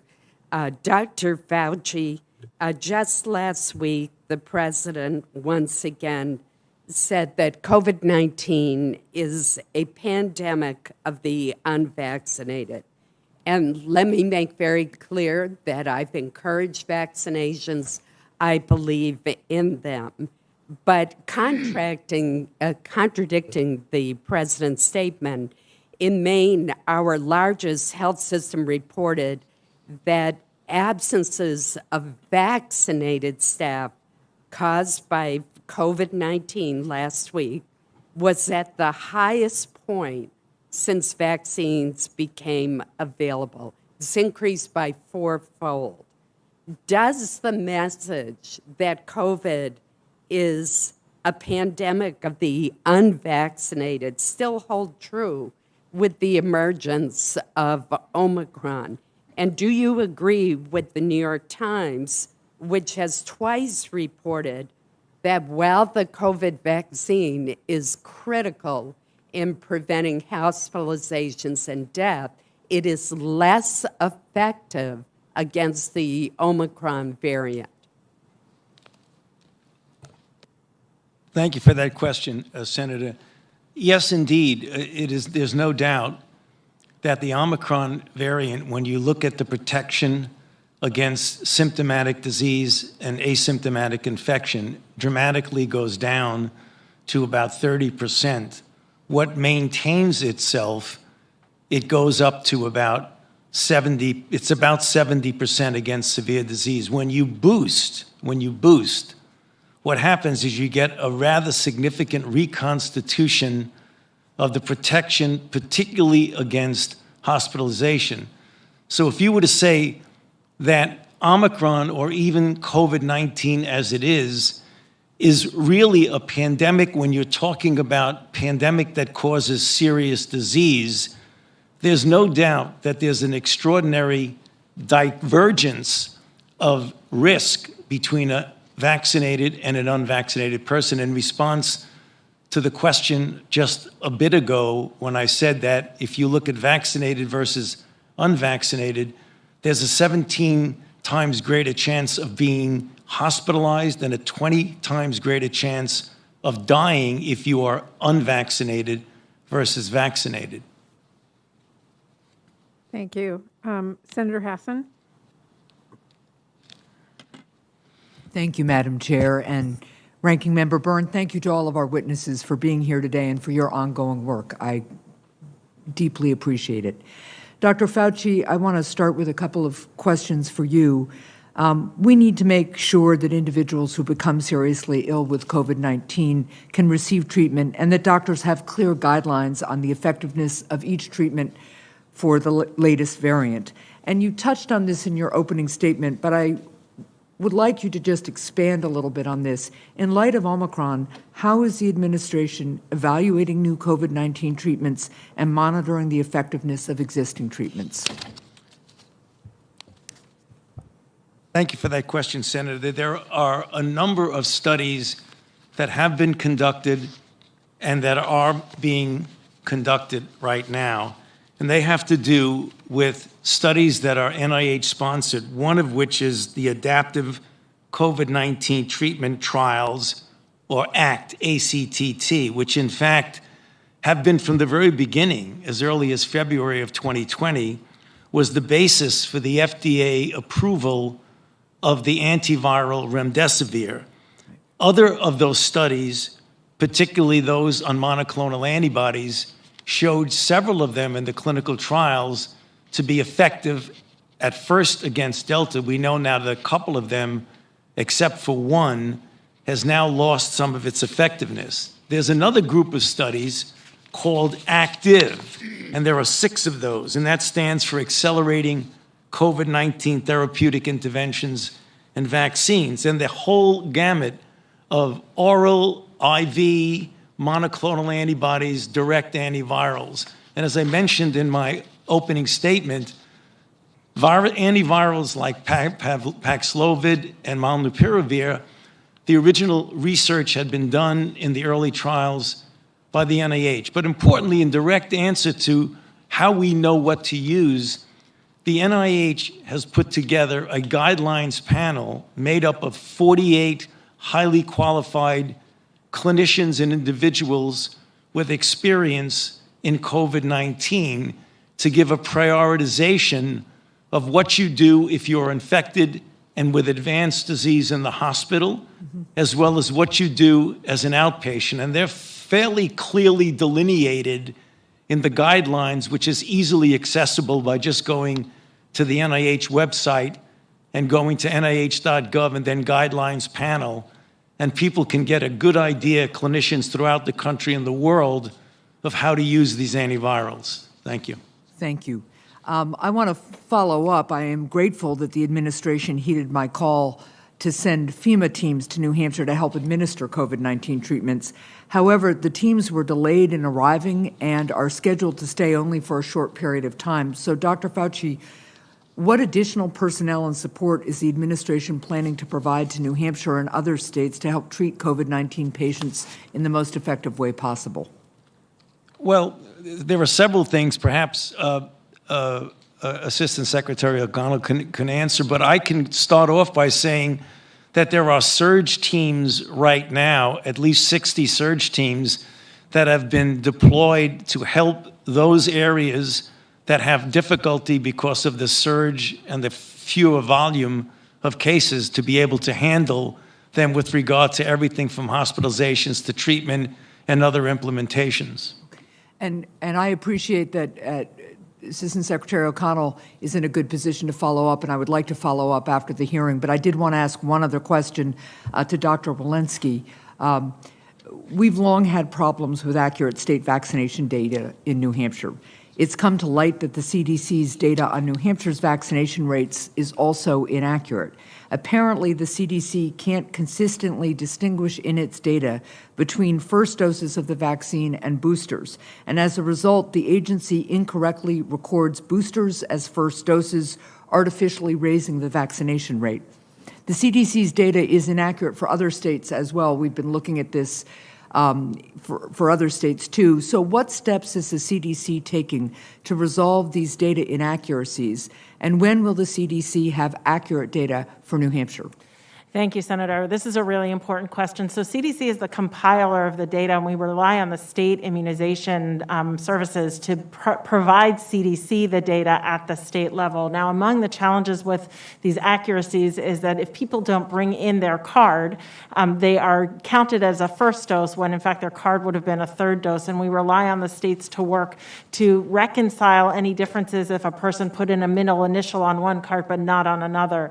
And we're working closely with every single state to increase the accuracy. We're encouraging people to bring their cards because that also increases the accuracy. We recognize this challenge, and we are working state by state, including in New Hampshire, to reconcile these inaccuracies to get them more accurate in our comprehensive reporting of every state. Well, I appreciate that very much. Thank you, Madam Chair. I'll just say that what I'm hearing you say to the general public is it's really important to help with the accuracy of data by keeping your card, taking a photo of your card, making sure that you're sharing all your information at the site where you're getting a vaccine or booster shot. Very helpful, yes. Thank you very much. Thank you. Thank you. Senator Marshall. President Biden inherited a vaccine, a distribution plan, trillions of dollars in funding, but unfortunately this administration has chosen to put all its eggs in one basket, prioritized unconstitutional vaccine mandates and testing. Yet comparing 2021 to 2022, COVID infections have increased 72% and deaths increased 27%. This we know. If you look at this data, your current plan is not working. The current plan is not working. We need therapeutics at warp speed.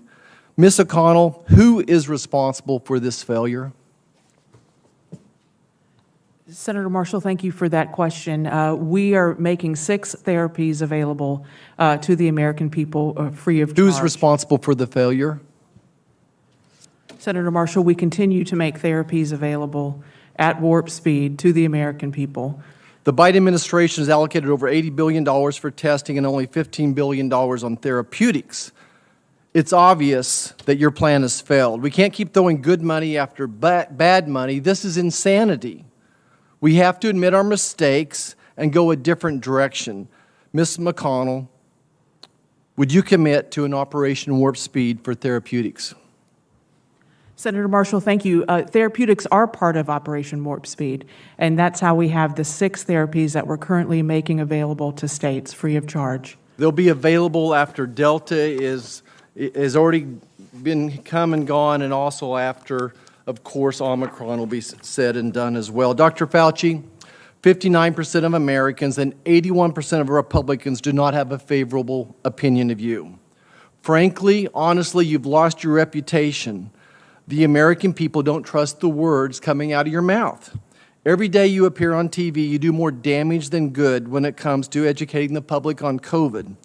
Suppose you were leading a team in an effort to try to get people to stop smoking cigarettes, but every time your spokesperson goes on television, over half the nation goes out and buys a pack of Marlboros. Wouldn't you stop that person from appearing on national television? Once again, Senator Marshall, I believe that's a real distortion of the reality. If you look at everything that I've said on TV, it is to validate, encourage, and get people to abide by the recommendations of the Centers for Disease Control and Prevention. Look at everything I've ever said. Yeah, Dr. Fauci, I understand that, but perception is reality. Yeah. And you're hurting the team right now. Yeah. You are hurting the team right now. Dr. Fauci, you previously told this committee under oath that NIH and NIAID have never funded gain-of-function research with the EcoHealth Alliance. However, a report from the Department of Defense Inspector General released yesterday states that EcoHealth Alliance proposed DARPA in 2018 seeking funding to conduct gain-of-function research on bat-borne coronaviruses. This proposal, named Project Diffuse, DEFUSE, was rejected by DARPA because the project didn't address the current research's potential to violate the gain-of-function moratorium. The proposal does not mention or assess potential risk of gain-of-function research. That's a direct quote from the DARPA rejection letter. The same proposal rejected by DARPA for gain-of-function potential was not rejected but by NIAID under your leadership. You funded Project Diffuse and its research that took place at the Wuhan Institute of Virology. Why did you tell the committee that your agency has never funded gain-of-function research? Why did your agency award this grant despite it being rejected by DARPA due to its concerns about violating the moratorium that was in place? And finally, will you commit today to release all records fully unredacted by the end of this week so Congress and the American people can know the truth about NIH's role and the origins of COVID-19? Okay. So again, Senator, it really pains me to have to just point out to the American public how absolutely incorrect you are. What came out last night on Project Veritas was a grant that was submitted to DARPA. Then it distorted and said, we funded the grant. We have never seen that grant, and we have never funded that grant. So once again, you are completely and unequivocally incorrect. When you joined the DARPA proposal was a grant that we never saw and we did not fund. So you are incorrect. Our social media will have all the supporting documents, and we'll be supporting these for the record as well. You're backing down on this? Why don't we go and look at the Veritas statement? They were talking about a grant that was submitted to DARPA. Are you saying this was not? Are you saying that this was viral gain-of-function research? I'm telling you that you're saying. Are you saying that this was not viral gain-of-function research? By the definition that you are very well aware. Your P3CO definition is just a legalese to get away to allow you to do the viral gain-of-function studies. Senator Marshall, if you'll please allow the witness to respond. Senator, we know, and the misinformation, that the guide rails for what can be done or not were not established by me. They were established by a 3-year process led by the Office of Science and Technology Policy of the White House. And decided by you in a secret meeting at the White House in December of 2019. Senator, that is incorrect. And this refers exactly to what I was talking about in response to Senator Rand Paul. You are incorrect completely, and every time I try to Keep explain... saying you're incorrect, but the facts are on my side. So- why will you not commit to sharing everything Marshall. open, Senator unredacted Marshall. with this Congress? So Senator here's an Marshall, example. Dr. Fauci, this hearing is critically important to the American people. There are millions of people infected with the COVID virus. Right. It is impacting every part of our economy. Every family is asking for answers to critical questions. Both sides of the aisle have asked tough questions, but we are not going to allow this committee hearing to be another personal attack that undermines our ability to deal with this terrible virus that is impacting so many people. I will then turn to Senator Smith. Thank you. Thank you, Senator. Thank you. Thank you, Chair Murray. And, well, I'll just let that go. So as we move into the third year of the COVID-19 response, it seems to me that our strategy is shifting. We are shifting from a goal of trying to get to zero COVID cases to eradicating the virus. And our goal is really much more about minimizing the damage of this pandemic. You and I have talked about this, Dr. Fauci, as well as with Dr. Walensky. So we need, of course, to minimize hospitalizations and deaths caused by COVID. We do that through vaccines and through therapies. We also need to minimize the COVID damage by understanding how to keep kids in school, how to keep businesses open, and how to protect against the damage that is caused by social isolation and burnout and other stresses that injures our mental health. It seems to me that while this is happening, while COVID continues to seriously stress our healthcare system, and while we still have people in this country, including, sadly, some members of Congress who continue to spread misinformation and lies about the pandemic. So it seems like we have to be realistic that these cycles of the pandemic, until it becomes endemic, are going to continue. We're going to probably continue to see some unpredictable variants arise. Madam Chair, I just want to say that I hope that this committee can find some time to discuss these issues as they relate to global vaccine strategy, because this is going to be crucial to our work to protect Americans' health as we go forward, since we are not an island. But let me ask, I'm very interested in how we think about like the data that is important for Americans to keep in their minds as they're trying to measure relative risk. Last week, public health experts published some interesting articles that suggested that we should maybe think about incorporating COVID-19 data into aggregate risk for all respiratory viruses that are circulating, including the flu and RSV. And that maybe this data, if we could look at it in real time from medical facilities and ERs and so forth, testing facilities, private homes even, would give us a better picture of what's happening. So let me ask Dr. Walensky and Dr. Fauci, if you could talk a little bit, I want to understand about this. I want to understand how you think about this question of relative risk, how we should be transitioning and what we consider from daily case counts, for example, to looking at other data, and particularly how you evaluate this idea of looking at all respiratory illnesses in one basket. Yeah, Senator Smith, this is such a critically important question. Thank you for raising this. So we have to do two things simultaneously. Right now, we're dealing with an Omicron surge where we have the most number of cases we've ever had in a day in this country. And so we have to get out of this Omicron surge. But in the meantime, we have to look down the field and we have to understand, what is this going to look like when we're not in a surge? How do we deal with endemic disease? And what do we start looking at with regard to endemic disease? And you're absolutely right. We need to think about the severity of that disease, because now with 62% of Americans vaccinated, some of that disease is not as severe as it was. That's a success of our vaccines. We have to look critically at hospital capacity. What can our hospitals handle?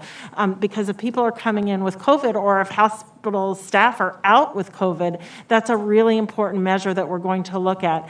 And one of the things we probably still are going to examine, although perhaps with less import, is the actual number of the cases. And why that's important in general is because it generally foreshadows what's coming into the hospital. So knowing that and understanding what that might mean for the future of hospitalizations, future severity, future capacity. And all of those are things that we're looking at right now. But one of the things that you critically mentioned was our efforts in data monitoring. monetization? How do we take the efforts that we've had so far with COVID and increase them, continue to keep the pedal to the metal, as it were? When we started here, we were not collecting racial and ethnicity data. We didn't have a way to link in a personal, with personal identifiers removed, electronic health records with our testing records. We had 187 hospital systems who could do that. Now we have 10,000. So what we really need to do is scale up our data monetization efforts and do it, as you say, not just for COVID, and not just for other respiratory diseases like flu, RSV, as you note, but for all diseases. So we're looking at doing this for maternal mortality, for sickle cell disease, for opioid injury, for many, many diseases, and this is going to be the power of our data monetization efforts, and I'm really grateful for resources from Congress to be able to leverage those. Thank you. Thank you. Madam Chair, I believe I'm out of time, but I have other questions if we have a second round. We will have a second round. Senator Tuberville. Thank you, Madam Chair. Thank you for being here today. You know, this administration has been in charge of the federal COVID response for a year. I have to say I don't think it's been a job well done. Our federal government not only sets the tone and the guidance for how millions of Americans should be handling COVID, we set the standard for the world. Our information has to be correct. I continue to hear that we need to follow the science, and I agree. But we have to yet hear the clarity from this administration. We hear conflicting guidance across the board. In order to be effective, guidance has to be understood and implemented by the average American. But most Americans can't make heads or tails of anything coming out of this administration. So we are all of us, are failing this test. One thing I do know is that when we finally, toward the end of this thing, Congress is going to have an investigation. We all know that. We've heard that the FDA and President Biden say 55 years will be needed to share data related to a lot of those decisions. But we will have to investigate. This group will have to investigate and have the information before 2076. Heck, most of us won't be here in 2076. This investigation will look into who had authority to make decisions. I know there are more people making decisions behind the scenes. So what I'd like to know is, I'm just concerned how badly the response has been. It's handled, you know, President Biden's handled this in his first year. We've heard all the pluses and minuses. This administration took office with 3 successful vaccines and numerous effective therapeutics and basically drove the response into a ditch. At times, it doesn't seem like anyone's in charge. You started the year by dismantling Operation Warp Speed, canceling contracts for monoclonal antibodies, underinvesting in testing, and we've spent billions in that, first with Delta, now Omicron. People can't find a test. I'm getting texts as we speak, sitting here, where do I get a test? We spent billions on this. You know, if we can't find a test and test positive, they can't get treatment. Monoclonal antibodies are rationed, antiviral pills are months away. So I just got a simple question. Of all of you up there, and whoever wants to answer this, if you have a problem and your coordinates, who do you go to? Who is the head coach of this virus that you have to go to, whether it's in the administration, whether it's one of you? Dr. Fauci, who do we go to? The person who's in charge of that is Jeff Zients, who in the White House. At the White House. And we meet very, very regularly, the entire medical team as well as others, going over all of the data, going over what the strategies are, going over what the issues are, what the problems are, what we've done right, what we've done wrong. We examine it literally continually, sir. Has he done a good job? You know, I think given the circumstances that we're in right now, I believe he's done a very good job. I really do. This is an extraordinary virus, the likes of which we have not seen even close to in well over 100 years. It is a very wily virus. It has fooled everybody all the time, from the time it first came in to Delta to now Omicron. Very unpredictable, and we're doing the best we possibly can. Yeah. Dr. Walensky, it's been reported by some virologists and scientists that this year around 170 people have died from taking the regular flu vaccine. The vaccine advisory adverse reporting system reported that the number of people dying after or following the COVID vaccine is actually in the thousands. Now, this is what I'm hearing. I'll give you a chance to refute that or confirm it here. You know, is this true? Are we having that many people die after taking one of these vaccines? Senator Tuberville, thank you for that question. The Vaccine Adverse Event Reporting System is a mandatory system of any adverse event that happens after being vaccinated. So if you get hit by a car tragically after getting vaccinated, that gets reported in the Vaccine Adverse Reporting System, the VAER system. So the vaccines are incredibly safe.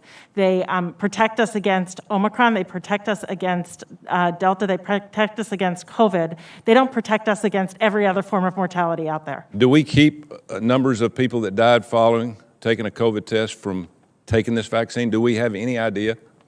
I'm just asking.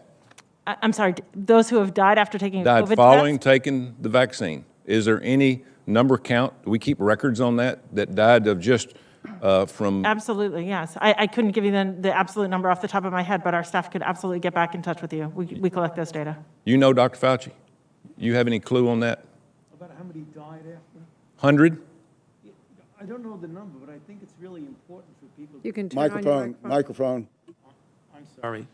I don't have a number, but I think part of the confusion is that when you do a reporting, if you get vaccinated and you walk out and get hit by a car, that is considered a death. I mean, that's the thing that gets confusing, that everything that happens after the vaccination, even if you die of something completely obviously unrelated, it's considered a death. So if I had metastatic cancer, got vaccinated, and died 2 weeks later, that's a death that gets counted. I understand that. Yeah. And every one of those is adjudicated. Yeah, one quick question before we get through here.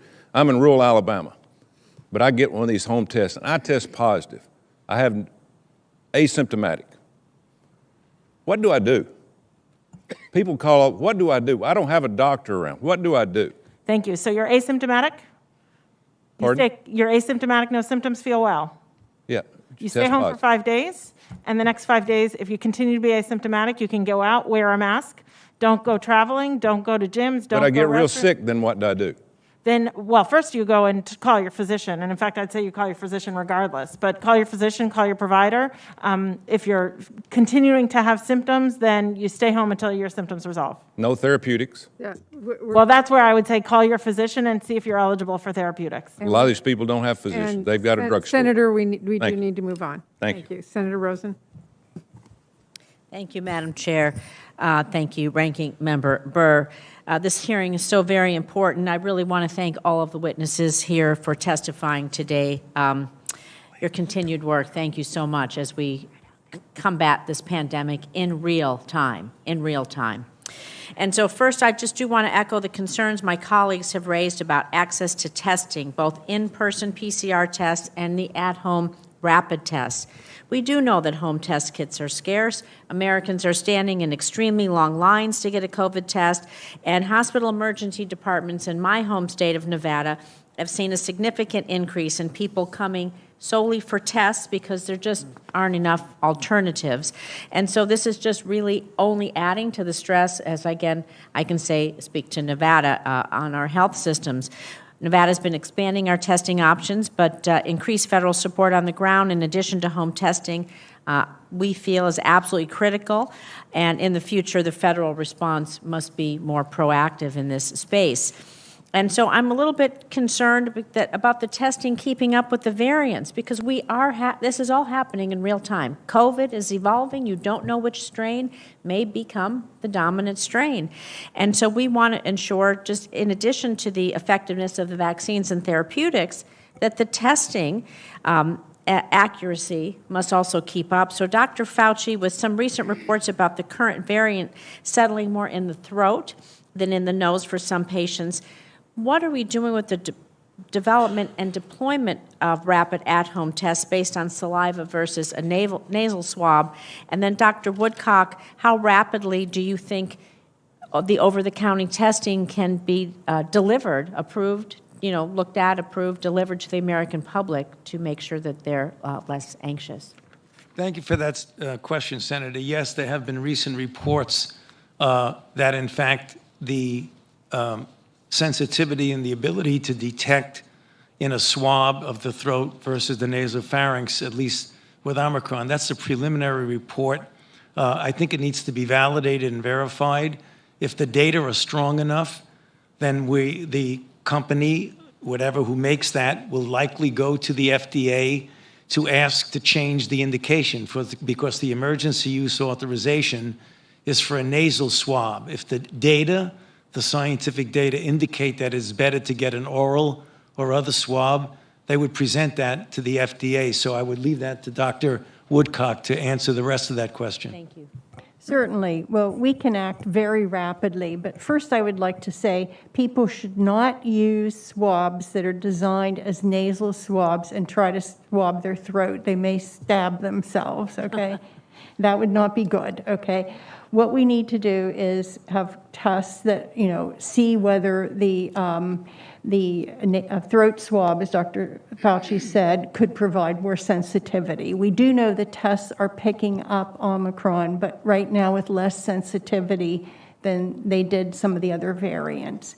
As far as time, as I said, after the ITAP program does the testing at NIH, FDA has been able to authorize within a day or two of getting those data. However, the companies would have to change the test configuration to accommodate the swab, the larger swab that you'd use in the throat. That's probably what would take the most time, as well as seeing whether that was better. And to continue with that point, as we've seen with some of the testing, the reagents or the materials that it really takes to use the test, is there the ability for people to return a test that might no longer work? Can those agents, any of that, be recycled or upcycled if they're returned to the company unopened? Like, how do we not dispose them and not get some recyclability out of that? Is that possible in some way? We can get back to you on those parameters. Be happy to do that. Thank you. I appreciate that.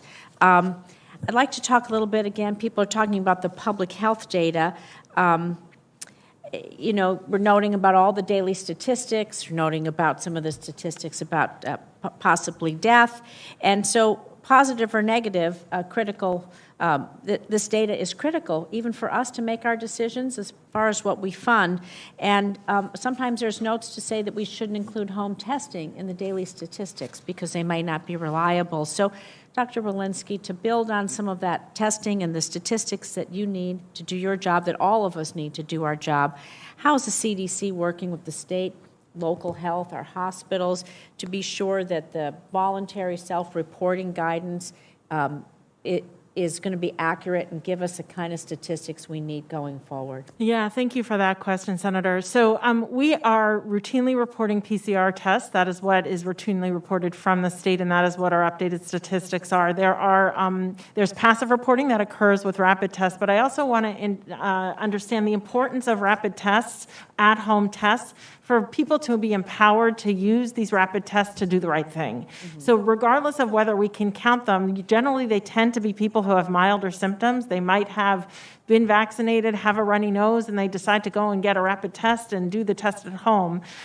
Less important is counting that case than it is that person stay home, isolate, do the right thing, and not be forward transmitting. So I think that many of these tests have different purposes, but one of the really important purposes of these rapid tests, even if we don't count them, is to empower the public to do the right thing through this pandemic. Thank you. Thank you very much. Senator Romney. Thank you. Thank you, Madam Chairman. Just a couple of thoughts. One, it's been 2 hours since we've been here. As one of the people at the low level here out in the hinterlands. Just a couple of thoughts. One, I think it would be helpful if and please excuse me for this comment, if the chair and ranking member limited their opening comments to the 5 minutes, just like you expect those folks to limit their comments to 5 minutes. We didn't get started until 25 minutes after asking these folks their questions. I do want to note also that in this process, as I'm sure you who are testifying here today recognize, that some of what we do is performing, and some of what we do is to become informed. And I do both from time to time, so I'm not just in one camp or the other in that regard. But I do want to point out how much I personally, and I believe the great majority of the people in our country, respect you individually and professionally for the work that you do. You are scientists, not politicians.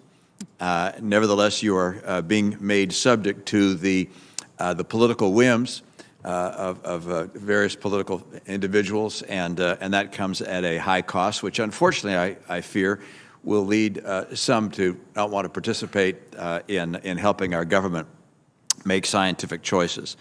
But I very deeply appreciate your commitment to the American people and your desire to do things as well as we possibly know how to do. That doesn't mean they will be done perfectly. That doesn't mean you won't make mistakes. Doesn't mean there won't be changes from time to time. Sometimes as data comes in that's different than what you had anticipated. And sometimes just because you were wrong. I mean, it's the nature of being a human being. That's where we are. I think, unfortunately, the administration was wrong in not building testing capacity at a time when we all thought COVID was kind of going away. I remember the summer and the fall, going into a grocery store, into a drugstore and seeing 2 rapid tests on the shelf, and those things stayed there for days. No one was interested in buying a rapid test. And apparently the administration didn't think that it should be aggressively building rapid tests. Omicron came along, caught people by surprise, and we were obviously badly mistaken. The administration was, and we're suffering in part because of that. Let me ask, with regards to Paxlovid, Ms. O'Connell, is that being subject to warp speed? My understanding is that Paxlovid is far superior to other oral antivirals. Should we not be much more aggressively producing that and getting that out such that it can be prescribed? Thank you, Senator Romney. We're in active conversations with Pfizer about how to increase their time limits. My understanding, and the scientists on the panel can feel free to jump in, is that the process required in order to generate this particular antiviral is months long. It's a chemical process. It's one that's very, very hard to accelerate. What we have been able to do is to find additional doses, to work with Pfizer to try to unlock additional capacity where they can find it. And we're continuing to do that actively. Thank you. Dr. Walensky, good to see you again, and appreciate the chance we had to speak earlier this week, or last week rather. As I've looked on the CDC's COVID tracker report, I note the data goes through November 20th, and I remember my days in business, if we didn't have daily information, we couldn't make good decisions. And I wonder, do we need to invest in either developing a new sub-agency or a task force to get basically immediate data, daily data, so we know what's going on? And that's not just for the public, that's for those of you who are making those decisions. Do we need to do a much better job moving faster, getting data? Senator, first of all, let me thank you for your earlier comments, but also to comment on our COVID data tracker. I think you're speaking to the 27 jurisdictions that we now compile data that allows those jurisdictions to report together their testing data, their cases data, their immunizations data, their age data, as well as their death data. It's over 2/3 of the country that we do, and we update that about once a month, and it's about 3 or 4 weeks in arrears. So mid-January, we will be having data through the end of December, and it simply does take that long for our jurisdictions to compile those data. And of course, our death data are generally lagging. It takes a while for those to get reported and adjudicated. So we're now updating those. They're about 6 weeks in arrear, and we're working hard to keep those in real time. Yeah, I know retailers like Zara, for instance, they apparently get data and correlate it daily. Mm-hmm. So I'd hope we could find a way to increase the speed with which we get that data. I know my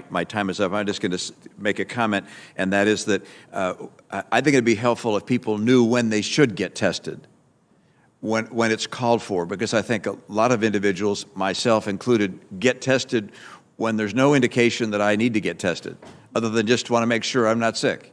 And there's huge demand for tests which are in short supply in part because of that. And number two, when you say when people have been exposed, please let us know what it means to be exposed. We're in a room right now. I'm sure someone here has Omicron. Mm-hmm. Are we all exposed and therefore need to get tested? What does it mean to be exposed, And when do we need to get tested? Though, I know that I wanted to ask that of Dr. Fauci. I can't do that given my time. Senator But those are Romney. topics I'd love to have Senator Romney, elaborated I on. think Thank that you. is a question we all want answered, and I will give Dr. Fauci the opportunity to respond to that. Dr. Fauci? Well, the CDC guidelines make that very clear, and it is if you are exposed to an individual with known, if you are in a period of 15 minutes at a time or a total of 15 minutes over a 24-hour period in a situation where you come into close contact. Perhaps Dr. Walensky could expand on that, but that's the fundamental core of the CDC guidelines. That's exactly right in terms of the definition of exposure. In terms of who should get tested, you should get tested if you have symptoms of COVID-19. If you do a rapid at-home test and you continue to have symptoms and that test is negative, you should do another test or get a PCR. You should get it tested within 5 days of your exposure or after 5 days of your exposure with the definition that Dr. Fauci mentioned. And, we're testing through test to stay and other mechanisms as well. So many reasons to test, but really most importantly, if you are exposed, if you have symptoms, and also if you're going into a setting where you might be seeing an immunocompromised person, somebody who's vulnerable, not able to be to take a vaccine. Thank you very much. Senator Casey. Chair Murray, thank you very much for this hearing, and I want to start by commending the public service of all of the members of the panel, Dr. Walensky, Dr. Fauci, Dr. Woodcock, and Assistant Secretary O'Connell. This is difficult work, and we appreciate your public service. In particular, I want to reiterate statements I think I've had to make before in light of Dr. Fauci's commendable public service, not just in the middle of this pandemic, throughout the pandemic, but also for decades. I think I speak for a lot of people back home and across the country that not only have confidence in your integrity, but also your work in public health, and so we're grateful for that. Let me start with a question for Dr. Walensky. Doctor, I'm quoting from a statement you made on Friday on television in the context of a question about COVID-19 deaths, and I'll quote two sentences. One is, quote, "The overwhelming number of deaths, over 75%, occurred in people who had at least 4 comorbidities." So really, these are people who were unwell to begin with, and yes, really encouraging the news in the context of Omicron, unquote. Now this statement, and I know it was part of a broader interview, caused great concern. I know from my work as a senator for years that you and your team at CDC, whether it's the policy or the work that you do, that policy and that work are both focused on ensuring that all Americans receive the best possible treatment and protection. This is especially important for older adults and people with disabilities who may need additional supports and protections. So context is important in an interview like this. So please explain what point you were making. That's number one, the point you were making. And secondly, outline CDC's commitment to protecting older adults and people with disabilities as we continue to address the pandemic. Senator Casey, I'm really grateful for the opportunity to explain this. And, to step back, that interview on Friday, I recently spoke to a study on the high level of protection against vaccines. It was a pre-taped interview, and much of it was cut, and that phrase was taken out of context, as you note. The study was a cohort of 1.2 million people who were vaccinated, and 36 people passed, demonstrating the remarkable effectiveness of our vaccines. But no less tragic is the 36 people who passed because of COVID-19, and that many of them had comorbidities that I've spent my career taking care of, comorbidities that just prior to coming to the CDC, we saw time and time again disproportionately impacting people with COVID-19 and the hospitals that I cared for patients. So what are we doing at CDC given the critical importance? Well, we have toolkits for COVID-19 for patients with disabilities. We have accessible materials that are available in Braille, in American Sign Language, so that people with disabilities, in easier to read and understand language, so that people with disabilities can access our materials. We have improved data collection systems on our COVID data tracker. You can track vaccination status by disability.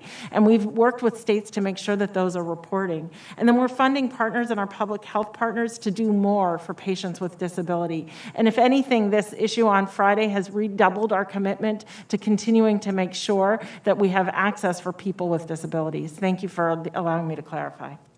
Well, I appreciate that, and I appreciate the time you took to respond. I would also suggest and maybe even ask you to spend some time meeting with leaders from both the disability and aging communities to walk through what you just walked through and even expand beyond that. We're already planning. Thank you. Thanks very much. I want to turn now to vaccine development for children. The recent setbacks in vaccine trials for children under 5 is of great concern. So many parents are exhausted from this pandemic. So I know we can't change the outcome of the trials, but we can take steps to reassure parents that their young children will still get vaccinated as soon as possible. Dr. Fauci, Dr. Woodcock, if you could briefly talk about these trials and anything you can tell us about speeding up the development of safe and effective vaccines for children under 5. Thank you for that question, Senator. I'll take a quick shot at it and then pass it over to Dr. Woodcock. The situation that I believe the public needs to understand is that the trials from children from 6 months to 4 years was broken up into 2 groups. It was 6 months to 24 months, 24 months to 4 years. And in the dosage that was used, the children, the younger group, the trial met the endpoint of non-inferiority, comparing it to what would be the standard of what would be success. However, for the middle group, the 24 months to 4 year group, they did not meet that standard of non-inferiority. So because of that, it was felt that this likely will be a 3-dose vaccination for children in that group. So the trials are being done now as quickly as possible to see if they can get that data to have a uniform dose and a uniform regimen. But I'll pass it over to Dr. Woodcock. Yeah, well, of course, I can't say a lot, but we are working very closely with the manufacturers of the vaccines on accelerating and making sure that vaccines are available for the youngest children. Thank you very much. Thank you. Senator Murkowski. Thank you, Mr. Chairman. Madam Chairman. It says a lot about 2021 when the most appreciated gift under the Christmas tree in our family was COVID kits for everybody. I'm still getting thank yous for those.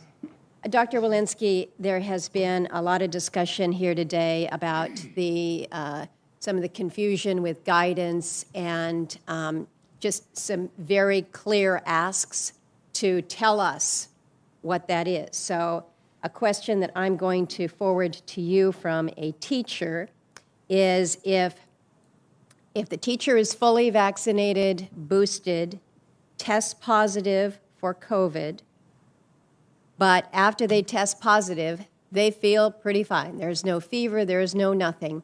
After 5 days, can that teacher return to school without testing negative, just so long as that individual wears a mask? Yes, thank you, Great. Senator. That's exactly what I needed to know. I'm going to be having a meeting, a Zoom meeting later this afternoon with several different Alaska-based companies that have more than 100 employees. They're quite concerned about the mandate that requires testing of unvaccinated employees. We all know that this is under litigation now, and things may change on that. But right now, their real concern is if this goes into place and we are required to ensure that these unvaccinated individuals receive testing. Right now, testing all around the state is in limited supply. The front page of the Anchorage Daily News shows the line of cars that are waiting to get their PCR tests. You can't find the at-home tests available in the stores now. It is becoming harder and harder. And then again, if you really do have a mandate in place, it's going to require this. So I know that the question has been asked about what more is being done. I know we've heard the extraordinary federal resources that have gone that way, but the facts on the ground remain that we are in an extraordinarily short supply of testing, whether it's the at-home kits or whether it's the ability to get the testing that you need. It's cold back home right now, and my hearts go out to those workers who are working in the outdoor drive-in, where they have to go out when it's 20 below, as it is in Fairbanks. That's more of a statement rather than a question there, but I think it is important for folks to realize that we are still in a very difficult place when it comes to accessibility. Dr. Walensky, this is a question for you, and you and I have had many conversations last year about the specific impact of conditional sale orders as it relates to the cruise industry. That industry was effectively shut down for all of 2020, and we were able to salvage a bit of it as things relaxed last year. But in fairness, the industry itself has undertaken extraordinary precautions as one industry to make sure that people are protected from this virus. So the question to you is, I want to make sure that Alaskan communities and businesses can have a season this coming year. And right now, people are making their decisions as to whether or not to book a trip to Alaska for the summer or not. I understand the conditional sale order is set to expire in a few days in recognition that the companies have practices that adhere to or even exceed the guidance in the order. So I guess I'd like some assurance from you that they can count on that this is clear guidance and messaging to those within the industries and to those who are counting on being able to have a season this coming summer. Yeah, thank you, Senator. And I think the conditional sales order and the fact that the industry has stepped up and is now interested in doing and exceeding, as you know, the compliance with the sale order without the order even necessarily needing to be in place is a real testimony to how well that has worked and how we've worked collaboratively with the industry. What I can say is that, just over the last 2 weeks with Omicron, we've seen a 30-fold increase in cases on ships during this season because of Omicron. So while I anticipate that with ships following conditional sale order, we still will continue to do the oversight and watch and do all the technical assistance and support in every single way. We anticipate that this order will not be renewed and that the cruise ship industries will continue to understand that this is a really safe practice for those industries. What I can't predict is what the summer will bring. Understand that, but for right now, you expect this guidance to stay in place. That's my anticipation. Thank you. Thank you, Madam Chairman. Thank you. Senator Hickenlooper.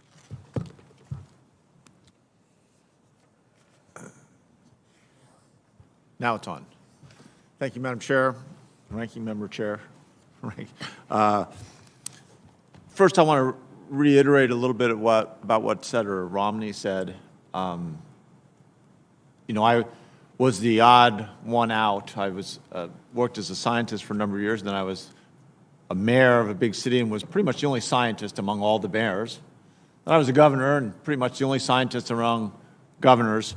And now I'm one of the only scientists among senators. And I recognize from that long list of experience the frustration that you must feel having to put up with the attacks and assaults when you're out there trying to do your job, and something that each of you have committed to is the service of society. Anyway, I just want you to know that I appreciate how difficult science is. It's not perfect, and when you combine that with the complexity of dealing with any large bureaucracy, I'm not making apologies. These are just like, just like any, well, we're having a war against this virus, and just like in any wartime situation, mistakes have serious consequences. But I appreciate more than I can say how much work you all have done, and I don't think anyone here thinks you're not trying your very best all the time. Really appreciate that. Dr. Fauci, I think one of the problems we haven't gotten far enough on is innovation, and how do we stimulate innovation to go faster and better? How do we increase not just the breadth of our vaccines, but the durability, so that as we get the next wave, I'm not sure how many letters there are in the Greek alphabet, but I know there's going to be another one. And in that process, because I think this country is known for innovation, it is one of the tools that we have that we know will work. I'm hoping that you can take the opportunity to be a little bit optimistic and feel that you're not going to be judged and held accountable, because I think people want to hear that we are going to come through and begin to look at some of these things successfully. Yeah. Well, thank you very much, Senator, for your original kind comments, and I'll answer your question now. As you know, as a scientist, that there are fundamental basic issues that are discovery, that once you get the discovery, then you could do the implementation of that discovery. We were very fortunate in that the basic research and clinical research investments that had been made literally for decades prior to the new revelation that we had a very threatening virus among us was the reason why we were able to use new platform technologies as well as immunogen design to get highly successful and safe vaccines. That same thing is going on right now. It isn't well known because it isn't front page yet. And you know, as a scientist, when you're doing your basic research, it's only until you get the result that people really understand what you've been doing. There's a lot of investment, not only in improving the vaccines that we have for COVID, for SARS-CoV-2, but a lot of work, as I mentioned in my opening statement, about looking at using the tools of fundamental, basic, and applied science to develop next generation of vaccines, particularly universal coronavirus vaccines, or at least universal SARS-CoV-2 vaccines, so we won't be chasing after the next variant, that we'll be able to have a vaccine that has the capability of responding to every iteration of a variant. And there's a lot of work going on with that right now. But again, when you're doing basic research, as you can appreciate as well or more than anyone, that usually isn't very well recognized by the public. Point made. In terms of testing, and a parallel thought, Dr. Woodcock, maybe you can address this. The testing now is, by the time it gets to the retail, is somewhere in the $15 to $20 range, maybe as high as $22 or $23 in some places. Is there the prospect of, because I keep reading about different approaches to testing, that we might find a way to reduce the cost of testing down to, instead of $15 could be 15 cents, or at least for the chemical side of it. I realize then you've got to manufacture it and put it in cases and, packaging. Maybe you can provide a little optimism on that. Sure. Well, I believe the RADx program, which Congress provided funding for quite some time ago, is really cutting edge, and they have a sort of a Shark Tank approach. They're really looking for innovation. They provide assistance to developers, and I really believe that's promising, that we will come up with additional technologies. They're easier to manufacture and actually easier for people to use and cheaper. Great, thank you. And I have obviously more questions, but I'll yield the floor back. Thank you. For now. Senator Braun. Thank you, Madam Chair.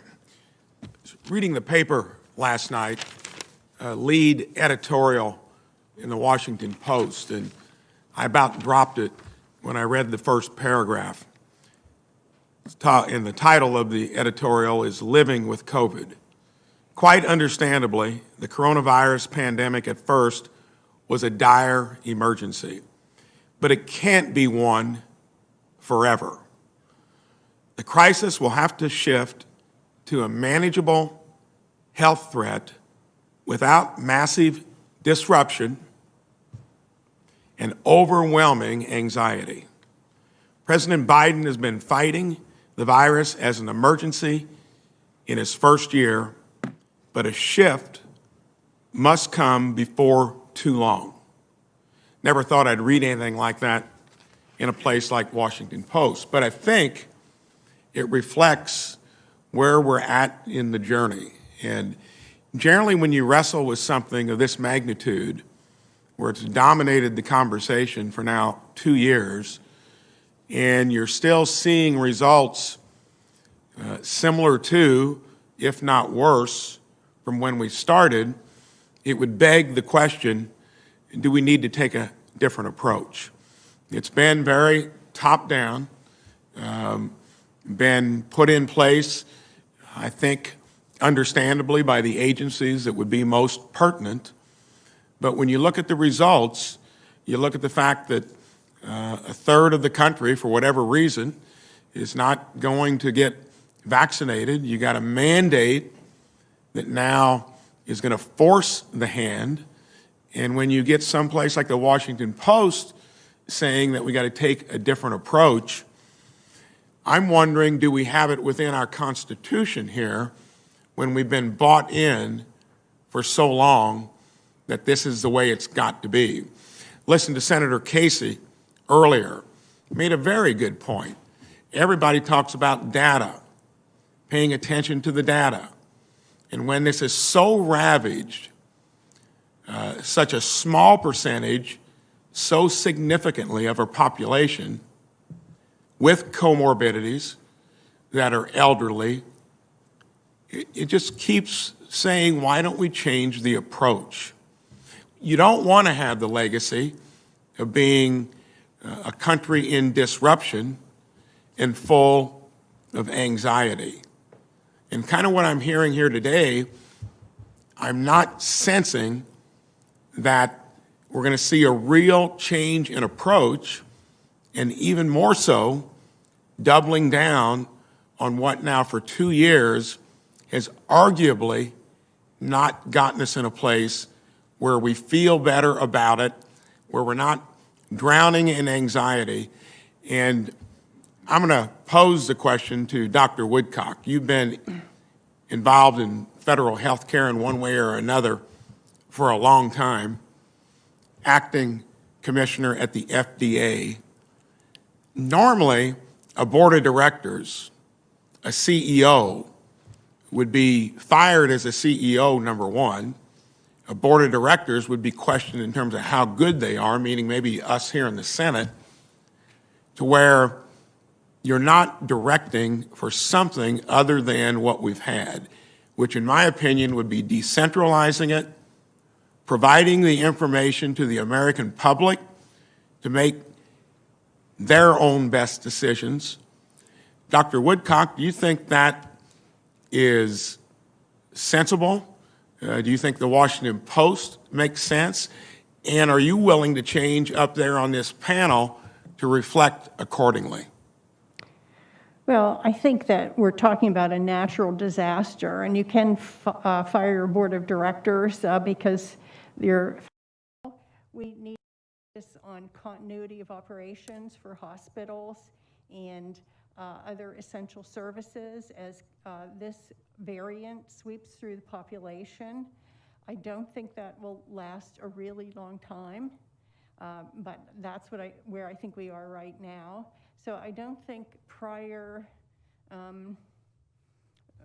approaches reflect what's going on right now. I think it's hard to process what's actually happening right now, which is most people are going to get COVID. All right, and what we need to do is make sure the hospitals can still function, transportation, other essential services are not disrupted while this happens. I think after that will be a good time to reassess how we're approaching this pandemic.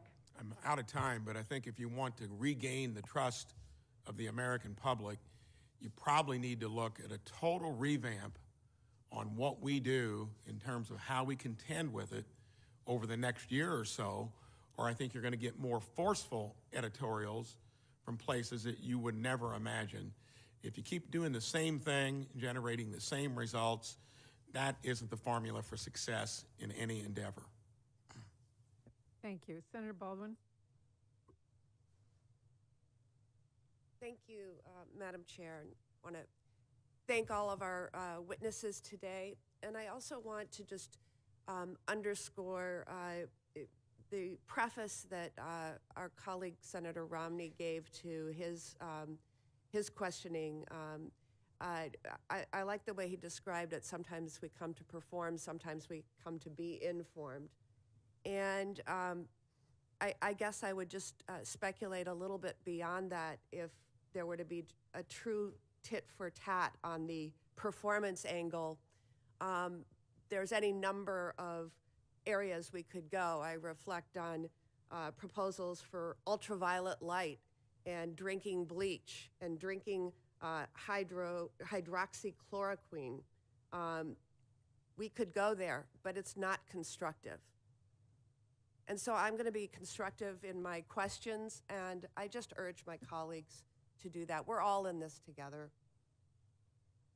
and we have a duty to act responsibly in that fashion. And again, thank you to our witnesses. Dr. Walensky, I'm going to start with you on a topic that I bring up frequently when you're in our presence, and that is the tools we have now to sequence, do genomic sequences, to better understand variants, to better track variants. I know that there's been much investment in that. I'd like to hear what tools that we have in place now that we didn't before, and what you see the future of this genomic sequencing is, especially as this committee looks at pandemic preparation for future potential pandemics.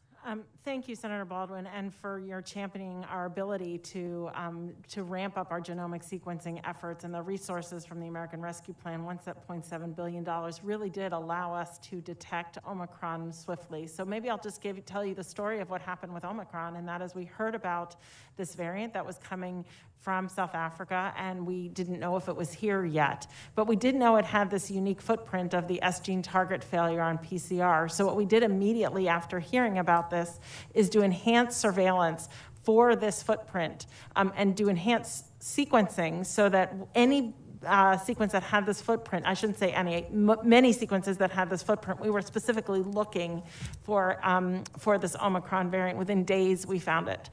So within 3 days, I think, that we started doing this enhanced surveillance, and then within days, we had, 10s, 40s. By about 4 days later, by December 5th is when we started detecting it in our background genomic sequencing. So that background genomic sequencing now does tens of thousands of sequences a week. It's a collaboration with academic partners, industry, commercial labs, CDC labs, public health partners to do tens of thousands of sequences a week. And what we do is we look at the number of cases that are out there, and our goal is to detect a variant that is present at 0.1% with 99% confidence, so that we see the menu of the variants that are out there. We are enthusiastic about this program. We are intending to ramp up this program for potentially other viruses, the potential to do so there, for other foodborne outbreaks, as well as for wastewater investigation. We have the capacity to do that there as well. So again, thank you for championing this effort, which truly did allow us to detect Omicron in real record speed. Thank you. Thank you. Next, Assistant Secretary O'Connell, when we last met at this committee, I asked you for a commitment that a significant portion of the $10 billion for the Defense Production Act funding that I helped secure as part of the American Rescue Plan be invested in the raw materials needed to make N95 masks here in America.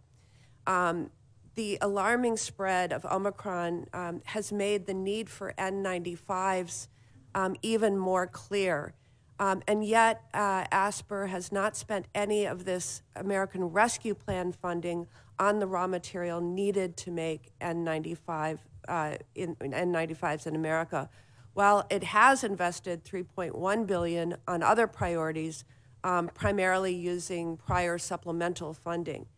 The FDA reports now that 60% of the KN95 masks that are being imported from China are fake, and Americans still can't go to a local pharmacy and purchase an American-made N95.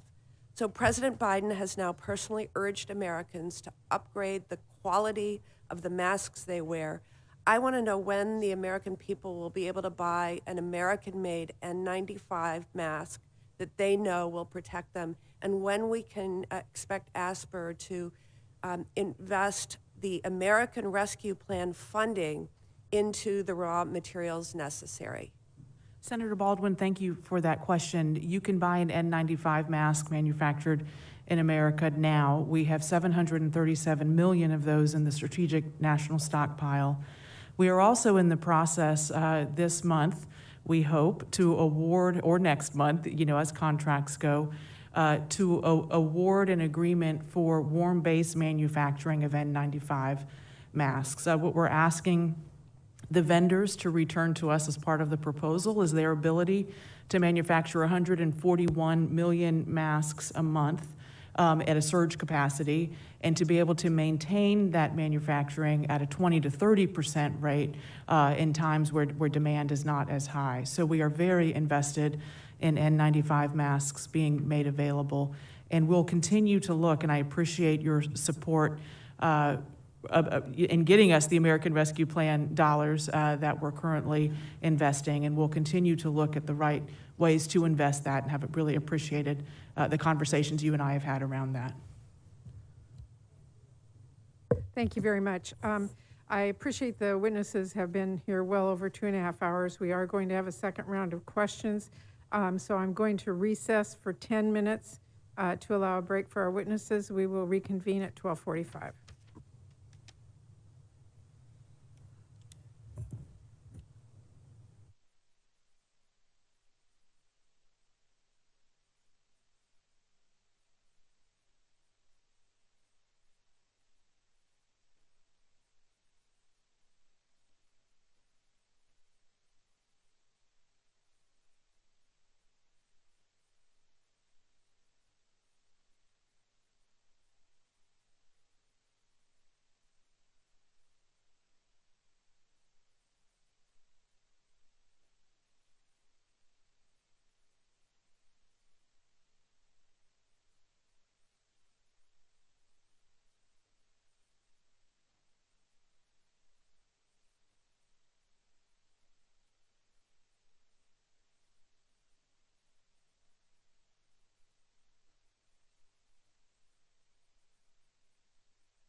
This committee will reconvene. And before I start, I do want to make clear that this committee will conduct itself with decorum and respect. And if I do hear personal attacks, I will gavel and we'll move on to the next questions. And I want to thank the committee members and witnesses. And I also am going to be very strict with the 5-minute rule as we have moved way past our time here and we need to move on. So with that, I look forward to the next round of questions so we can get to the essential work of addressing this pandemic, which has upended so many lives and that continues to threaten the public health. And we will begin with Senator Baldwin.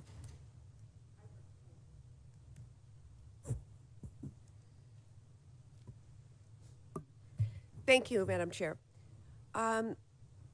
Dr. Walensky, during our last hearing, we discussed the critical need for my Biopreparedness Workforce Act legislation that I introduced with Senators Collin, Rose, and Murkowski to strengthen our outbreak response workforce so that we can better prepare for the next pandemic. This legislation would address the serious workforce shortages and recruitment challenges that you mentioned by establishing a new loan repayment program focused on encouraging students to pursue careers as clinicians and biopreparedness health professionals. As this committee assembles a package of policies to respond to the next pandemic, it's important to remember that without people, there is no preparedness. In the midst of the Omicron surge, it has never been clearer that we need a robust and capable workforce to fully respond to public health emergencies. The Biopreparedness Workforce Act would go a long way towards that goal. So Dr. Walensky, as an infectious disease physician and public health leader, can you share more about how a strong clinical and public health workforce is key to responding to outbreaks and how legislation like the Biopreparedness Workforce Act is important to prepare for the future, public health emergencies? Yes, thank you, Senator. There's so much here. So first, let me just say, there's been a recent study that has demonstrated that our public health workforce is now down about 80,000 jobs. So just to give you a sense, and that's public health workforce, that's not physicians who are actually doing the work on the ground, right, in the hospitals. This is a public health workforce down 80,000 jobs. We saw through this pandemic the challenges in sort of the volume of people who were doing public health work, but also where they were located and their experience. We need an upskilled public health workforce. For example, we need people to do those genomic sequences. We need genomic epidemiologists. We need people who are diverse as the communities they serve. We also need to make sure that they are compensated, have the right salaries, and as you say, have loan repayment for their work. To give folks a sense, the infectious disease physicians are among the lowest paying physicians in hospitals. They don't do procedures, and by virtue of not doing procedures, there's not a large incentive from a financial standpoint to continue to go into infectious diseases, which are the bread and butter of what outbreak investigation and clinical it does. So there have been many resources that we're moving forward to expand our public health workforce. Public Health AmeriCorps is a big piece of that, and that is something that we're working on and really grateful to resources from Congress to be able to do so. But there's a vital need now to expand our public health workforce in laboratory capacity, in genomic surveillance, in disease outbreak investigation, and a workforce that is upskilled and as diverse as the communities we serve. Thank you. Thank you. We all know that vaccines remain the best way to protect yourself against existing variants of COVID-19. And I've been encouraged by the FDA's work to authorize vaccines for the public, but parents continue to be concerned that we don't have a vaccine for their kids as Omicron surges. Dr. Woodcock, can you provide an update on where we are in examination of the authorization of COVID-19 vaccines for children under 5? Certainly. As Dr. Fauci said earlier, one of the companies, Pfizer, had done trials. There were other trials going on. There were probably complications with the dose in the slightly older of the younger children, perhaps indicating that a third dose, as Dr. Fauci said, might be needed to the primary regimen. FDA is working with the company very closely. Trials are ongoing. I, too, have heard from many, many parents of the youngest children. They have other children in school. They may have immunocompromised individuals in their household, and there are people who really want to get this vaccine. So, one of the vaccines, and get the children vaccinated. So we are working very intensely on this right now, and we're working, of course, with NIH and with the companies. Thank you. I yield back. Thank you. Senator Paul. Dr. Fauci, it's disappointing for you to suggest that people who dare to question you are responsible somehow for violent threats. Realize that by attacking me, you're attacking the one member who actually has suffered from violent attacks. I was at the ball field today. Steve Scalise almost died. I was 10 feet away from a staffer who was shot in the leg. We had over 160 rounds of semi-automatic weapons fired at us, ammunition. So for you to somehow suggest that somehow I or people who dare to oppose you are responsible for threats, that's insulting. The person who shot at us and almost killed Steve Scalise was a rabid supporter of Bernie Sanders. But the one thing you'll find if you look at the record is that not one of us accused Bernie Sanders of being responsible for that. So this is the kind of ignorant sort of personal attacks that you've engaged in. You engaged in these attacks with fellow scientists. Not only was it 3 scientists from Harvard, Oxford, and Stanford that you chose to malign, 50,000 scientists and medical doctors signed this petition. And what they wanted was something that most Americans think is pretty reasonable. It's a different kind of approach. Instead of saying that everyone is the same and everyone should get the same treatment and everybody ought to just get vaccinated, what it did is it said that the death rate for this disease is extraordinary in the risk being different according to ages. So if you look at an 80-year-old, it's at least 1,000 times greater death rate than it is for a 10-year-old. So wouldn't we want to say that, well, we're going to assess the risks of each individual and have the treatment according to that, or would we just simply say everyone should be vaccinated? The death rate for kids under 18 is about 1 in a million, a little bit less than the chance of being struck by lightning. We don't yet know fully whether or not kids who have already had COVID might be at risk for some of the side effects of the vaccine. Still needs to be explored. But for a kid under 18 who's already had COVID, see, it's a death rate of about 1 in a million, even if you haven't had a disease, even if you haven't had COVID, it's about 1 in a million. It's extraordinarily uncommon for a child to die. If you've already had the disease, it's probably a great deal less than that. Many Americans wonder why you've steadfastly refused and worked with others to try to hide any kind of knowledge of natural immunity and how it would affect our decision-making. So, for example, you have a 10-year-old kid and his mom comes up and all of a sudden he gets myocarditis from the vaccine and dies. Admittedly, a rare complication, but what are you going to tell her when she says, well, he had COVID 3 months ago? I mean, why would you force me to vaccinate my kid? Why would you force me to vaccinate my kid without even checking to see whether he's already immune? Now, the idea of natural immunity is the idea upon which vaccines are based. We've believed, and all of medicine is based on the idea of acquiring natural immunity. People often respond and say, but you don't know how long it'll last. Well, we don't know how long vaccines will last either, and that doesn't make us anti-vaccine. We do know that the vaccines are waning very quickly in potency. We do know that the vaccine against Omicron really isn't preventing transmission. You've noticed that the debate has shifted, and the debate is now talking about trying to prevent hospitalizations and death. And I agree with those statistics. I think it's a good idea if you're at risk to be vaccinated. I've always been pro-vaccine. I'm just simply against authoritarianism and against mandates. Right. The anger that's developed with you, Dr. Fauci, is that you don't want to give us advice. You want to tell us what to do. You think you are the science, and that anybody responds to you, how dare you? How dare you criticize science? As if you somehow are science.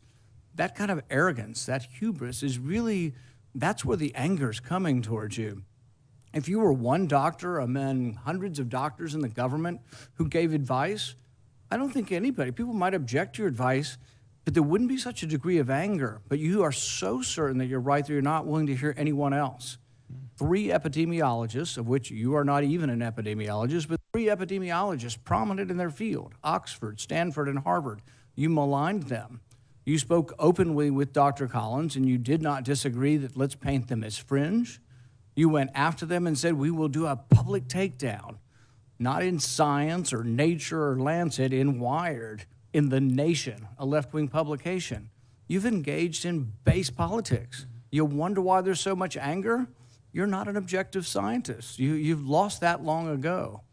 And so many of the things that people want, it's like they want to know why you're forcing their children to be vaccinated when 95% of people at risk have been vaccinated.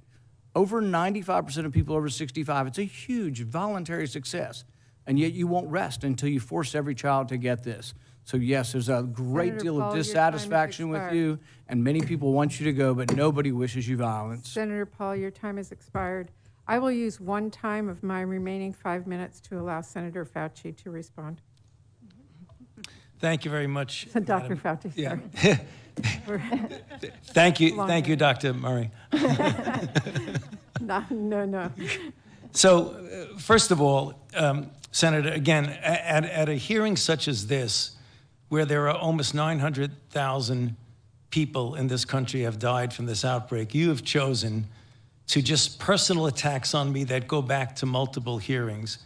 And again, just for the record for people to check, I have never said take people down in that email. It was an email that was sent to me. See, and again, You agreed with Dr. Collins in the email. Senator Paul, this is my time. You know, you personally attacked me, and the things that you do are incorrect and proven incorrect. You've publicly accused me at a hearing of being responsible for the death of 5 million people, when there is not a single shred of evidence that anything that was done with the NIH had anything to do with COVID-19. You talk about things like gain of function. Dr. Fauci, I'm going to let you respond continually, but I think you have responded, and I appreciate Okay, I appreciate the time. Thank you very much, Madam Chair, but I just want to say I'm actually stunned by the amount of misinformation. The only thing I have ever done, and this will take 20 seconds, if you look at the things I've said, they've been to support the recommendations of the CDC, of their advisory committees, and of the FDA. I've told people that it's important to get vaccinated, to get boosted, to wear a mask, and to be prudent.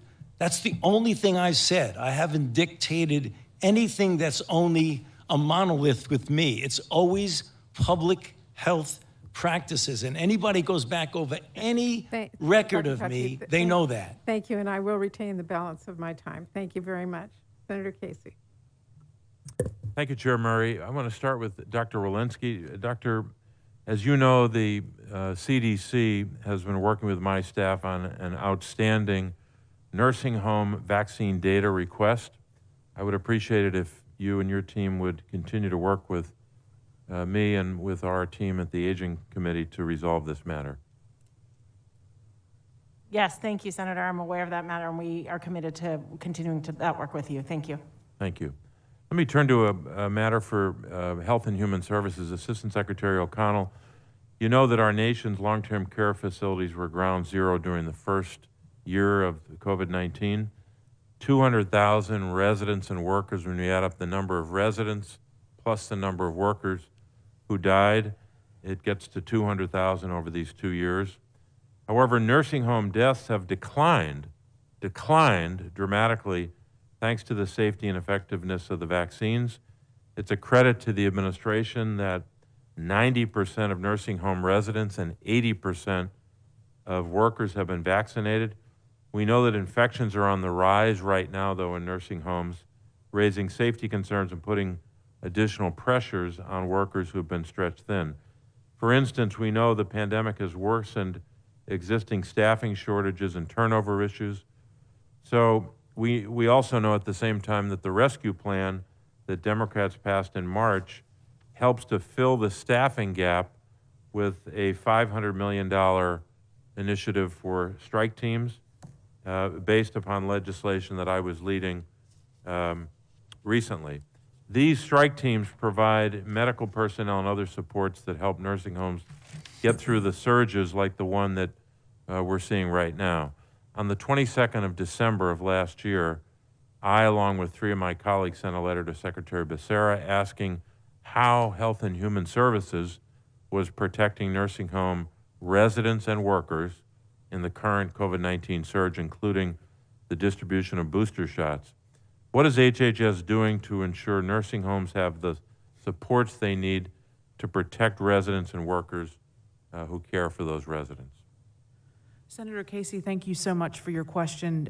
We share your concern for nursing home staff and long-term care facility residents, and have continued to do all we can to make sure they have access to boosts. We've worked with pharmacies to bring in vaccination clinics, bring those to the long-term care facilities and skilled nursing facilities, so the vaccines are available on the ground, and the residents don't have to travel or access the vaccines on their own. In addition, ASPR has been sending, since the beginning of the pandemic, or since the beginning that these tests were available, 2.8 million tests per week to long-term care facilities across the country. We know how important it is that they're able to surveil any disease in their facilities, and having access to these tests is one of the ways they can stay on top of where they are. So we share your concern, and we'll look forward to responding to your letter. Thanks very much. Senator Burr. Thank you, Madam Chairman.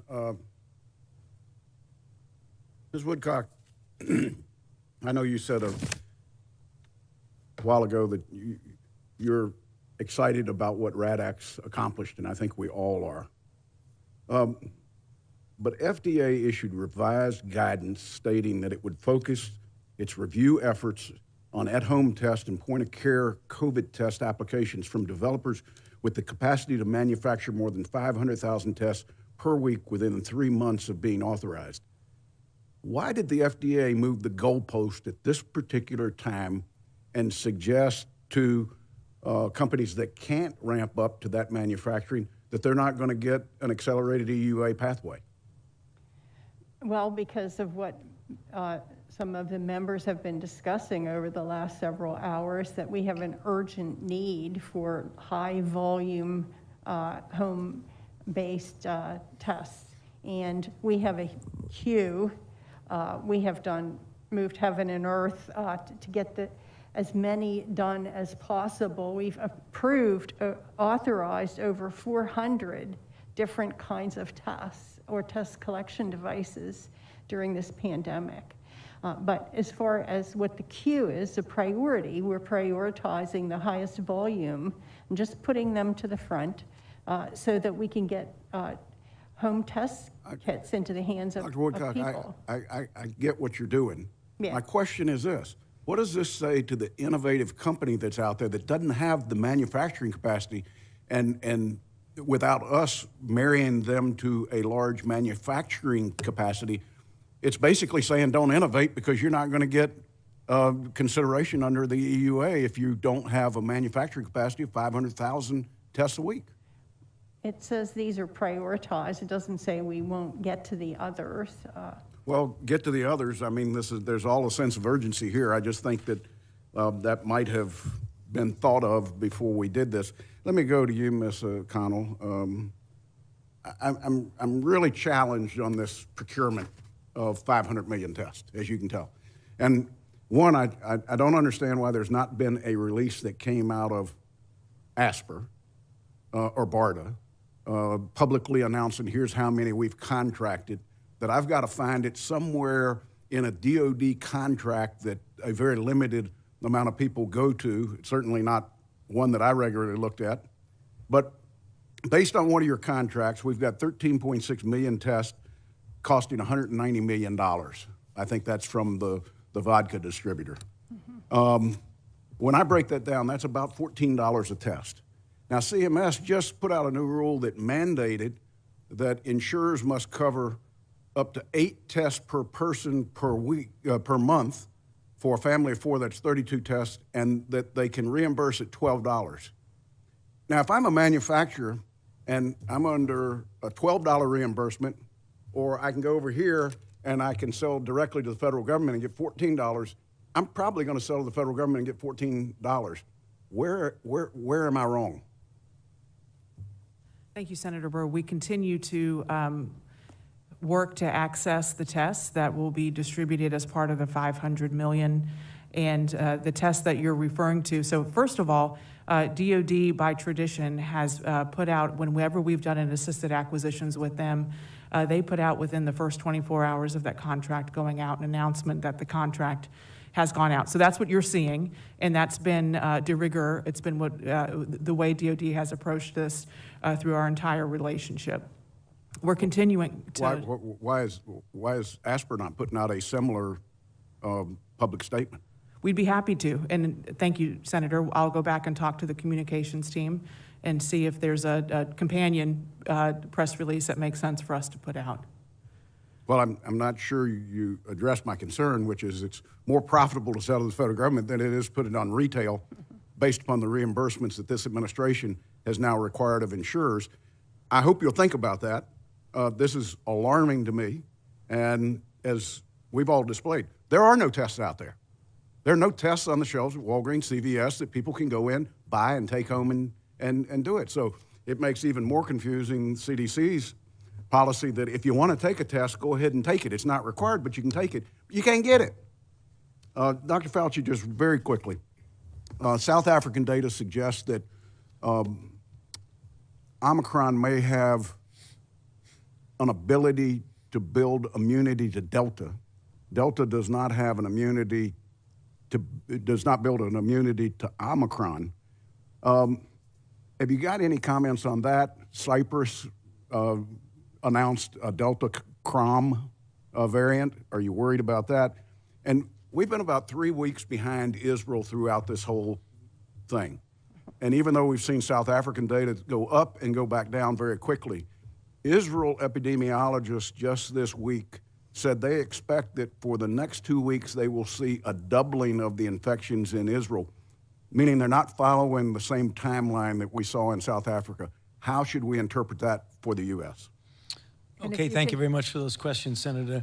With regard to the cross protection, I think it's too early to tell because you're dealing with multiple population demography of people who've been previously infected, vaccinated, or what have you. It seems pretty clear that if you get infected with Omicron, you're going to get good protection against Omicron, but also good protection against some of the other spillovers. So we really yet to have seen, and I think the basis of your question is a reasonable one, if we wind up getting infected with Omicron at a very, very low level of pathogenicity, is that going to be sort of almost like a live attenuated vaccine? I don't think we can say that right now. We really have to see how things spread out when we see how that fares in the next variant. So there will be invariably another variant. We're going to have to take a look at whether or not there's going to be any protection there. That's the first thing. With regard to the Delta Cron, this new variant, right now, even though it's got, a bunch of mutations that people look at, it is not something that at least the WHO, who's looked at this carefully, feels that has to be something that is of great concern. But we always keep our eye on it to make sure. So when you say it's not of a great concern now, the one encouraging thing about it is that it's been around for a while. It isn't something that just propped up. And yet Omicron completely outstripped it, as did Delta. So it doesn't look like it has the capability of being transmissible enough to be a problem. Nonetheless, we still keep an eye out on it. With regard to Israel, I'm sorry, I forgot your question about Israel. Could you repeat it? And we are way over time here. They run about 3 weeks in front of us. Yeah. Yet their experience is not up and down drastically like South Africa data begins to show. They went up, and now it looks like over the next 2 weeks, their epidemiologists say it's going to double and maybe double again before they hope it comes down. What should we expect? Yeah, I think that's a great question, Senator. But what it really reflects is that when you have an outbreak of a particular variant, how high it goes up, when it peaks and comes down is a reflection of what the status is in your country. Because if you look at what you saw in South Africa, they were almost free of Delta when they got Omicron. So Omicron sort of had the unfettered capability of going way up and way down. When you talk about what happened in Israel, That's a different population. It's a mostly vaccinated population, so they're likely going to see breakthrough infections. In the United States, we have such a large country with such differences in vaccinations versus infections, et cetera, that we believe we will see it peak and we will see it come down. But it's very difficult to predict whether it's going to be a sharp decrease or whether it's going to do this. Our own feeling, and I believe that Dr. Walensky feels the same way as I do, that it's going to vary depending upon where in the country you are, how much infection you had previously, what the level of vaccination is. So we may see a peak up and down in some regions of the country and a peak up and doing this in other regions of the country. Thank you. Thank you very much. Senator Smith. Thank you, Madam Chair. I'd like to ask a question of Dr. Walensky, if I could. I think we all know that Americans need better access to rapid testing, and this is a big deal for us in terms of trying to figure out what are our health risks, how do we protect ourselves, and how do we also go about our lives. And I think that we are making headway here, that we have a long way to go. Dr. Walensky, I'd like you to talk about this issue of how we should be or not collecting and analyzing the data from rapid home tests. Should we be incorporating this data into, should we try to capture that data? Is this important for local communities as they're trying to make decisions about masking and other public health strategies that they want to deploy? Should we be thinking of the data from rapid tests as a tool for individual risk assessment or as an important tool for population level understanding of what's happening? How do you see that? Yeah, thank you so much, Senator Smith. So we have been using the PCR test, not the rapid test, the lab tests, the molecular tests, to really capture our case counts and really get a good view of where we are in terms of the epidemiology, anticipating what was going to be coming into the hospitals. But the self-tests are a really important, valuable tool for people to empower themselves, their own health, to not expose themselves to other people, to get some information about their own health. And so if an individual were to test positive, if they're feeling unwell, they should certainly consult with a healthcare provider, consult with a pharmacist and your health department. But if you're feeling well, then use that rapid test to say, okay, my test was positive, I need to stay home and isolate, protect myself from the community, protect myself, or the community from me, and protect me, my loved ones so that they don't get infected themselves. And I think that it's less about the absolute case count of understanding whether you have asymptomatic infection or a runny nose and your rapid test is positive than it is really about empowering you to do the right thing and not be forward transmitting. Could you talk a little bit about what other countries are doing? Are other countries in trying to incorporate this rapid testing data into their population metrics? How is that working in other places around the world? Some countries are and some countries aren't. London and UK have been doing more reporting of rapid testing, but they too are saying that they're missing, I think, somewhere around 40%. I'd have to confirm that number, but they too, while they capture more than we have tried to, they also agree that they're missing some as well. Okay, thank you very much. Madam Chair, I'm going to cede back the rest of my time. I just want to acknowledge something I think has been going on here today that I think just deserves being called out. Dr. Fauci has been the target of a concerted and coordinated campaign of disinformation and distortion and personal attacks. And then he's being blamed for all of this hatred and anger that has been generated against him. And I mean, I think we just need to be honest here that this is being done by some members of the Republican Party that are using it for fundraising. I'm not saying that that's happening by members of this, I'm just saying that that's happening. I was just pointed out to me that somebody sent out earlier this, in 2021, a Fauci for prison email. So I just think it's important that I have to call this out. And I think it's important that we see it, and we have to try to rise above this kind of behavior. Our committee here should be focusing on these kinds of nitty-gritty policy questions, and we're not always going to agree. I've never heard Dr. Fauci or Dr. Walensky, for that matter, declare themselves to be invincible. I certainly am not. But that should not mean that individuals, career public servants, are subjected to this kind of abuse. Thank you, Madam Chair. Thank you. Senator Collins. Ms. O'Connell, I want to follow up on my previous questions to you because I don't feel, frankly, that I got answers. I'm asking you specifically how much money was diverted from the testing budget to deal with the surge of people, including unaccompanied minors, illegally crossing the southern border, and how much money was diverted out of the funds allocated for the strategic stockpile? Thank you, Senator Collins. Again, all of the funds as they were appropriated to the American Rescue Plan were for testing, contact tracing, and mitigation efforts. Of those funds were used to test unaccompanied children at the border and then to mitigate the COVID positive cases so they wouldn't enter the community and spread COVID, which was a use of the funds that was allowed under the testing, contact tracing, and mitigation requirements.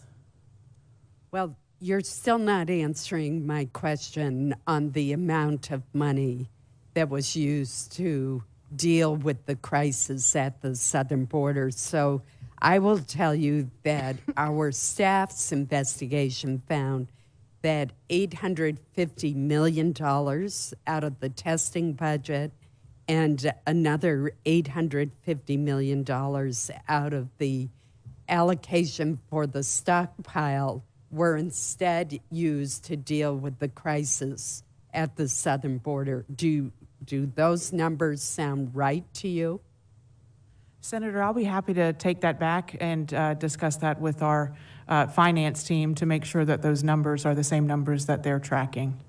Well, I have to say that it's interesting to me that you knew all of the numbers, and I commend you for this, that were going to community programs, to schools, et cetera, but you can't tell me how much was reallocated to deal with the crisis at the southern border, a crisis that, were it brought under control, we would have these funds for the purposes that they were intended.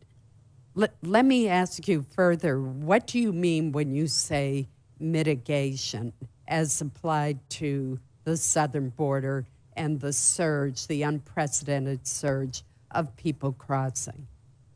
Thank you. One of the important things that we needed to do when we identified a COVID positive unaccompanied child was to make sure, for example, they didn't ride on the same bus to a shelter with a COVID negative child. So there were additional costs for transportation to keep the children separate to mitigate spread, as the statute allowed us to spend those funds. In addition, within the shelters, it was necessary to set up a separate room where COVID positive unaccompanied children would reside so they wouldn't interact with the COVID negative children, and that required additional additional resources in those shelters in order to keep them separate. So when the children entered the community with their sponsors, they were not bringing COVID into the communities. Well, I will tell you, having visited the southern border in late March, testing was being done, but people had been there for weeks at a time with no testing. And there were people, adults, who were released into the community with no testing. The fact remains that if we had the southern border under control, we would be using the $850 million designated for testing to buy more rapid tests. We would be using the money out of the stockpile, the $850 million, for the purposes for which it was intended. So I think that this is a problem that has contributed to the shortage of testing, the uncontrolled crisis at the border. And I also am perplexed by the lack of federal orders for tests between January and September of 2021, which I know from my experience in Maine caused a major manufacturer, Abbott, to lay off 400 workers that were producing those tests because it lacked the federal orders. That makes no sense to me and seems very short-sighted. Thank you. Thank you, Senator. Senator Hickenlooper.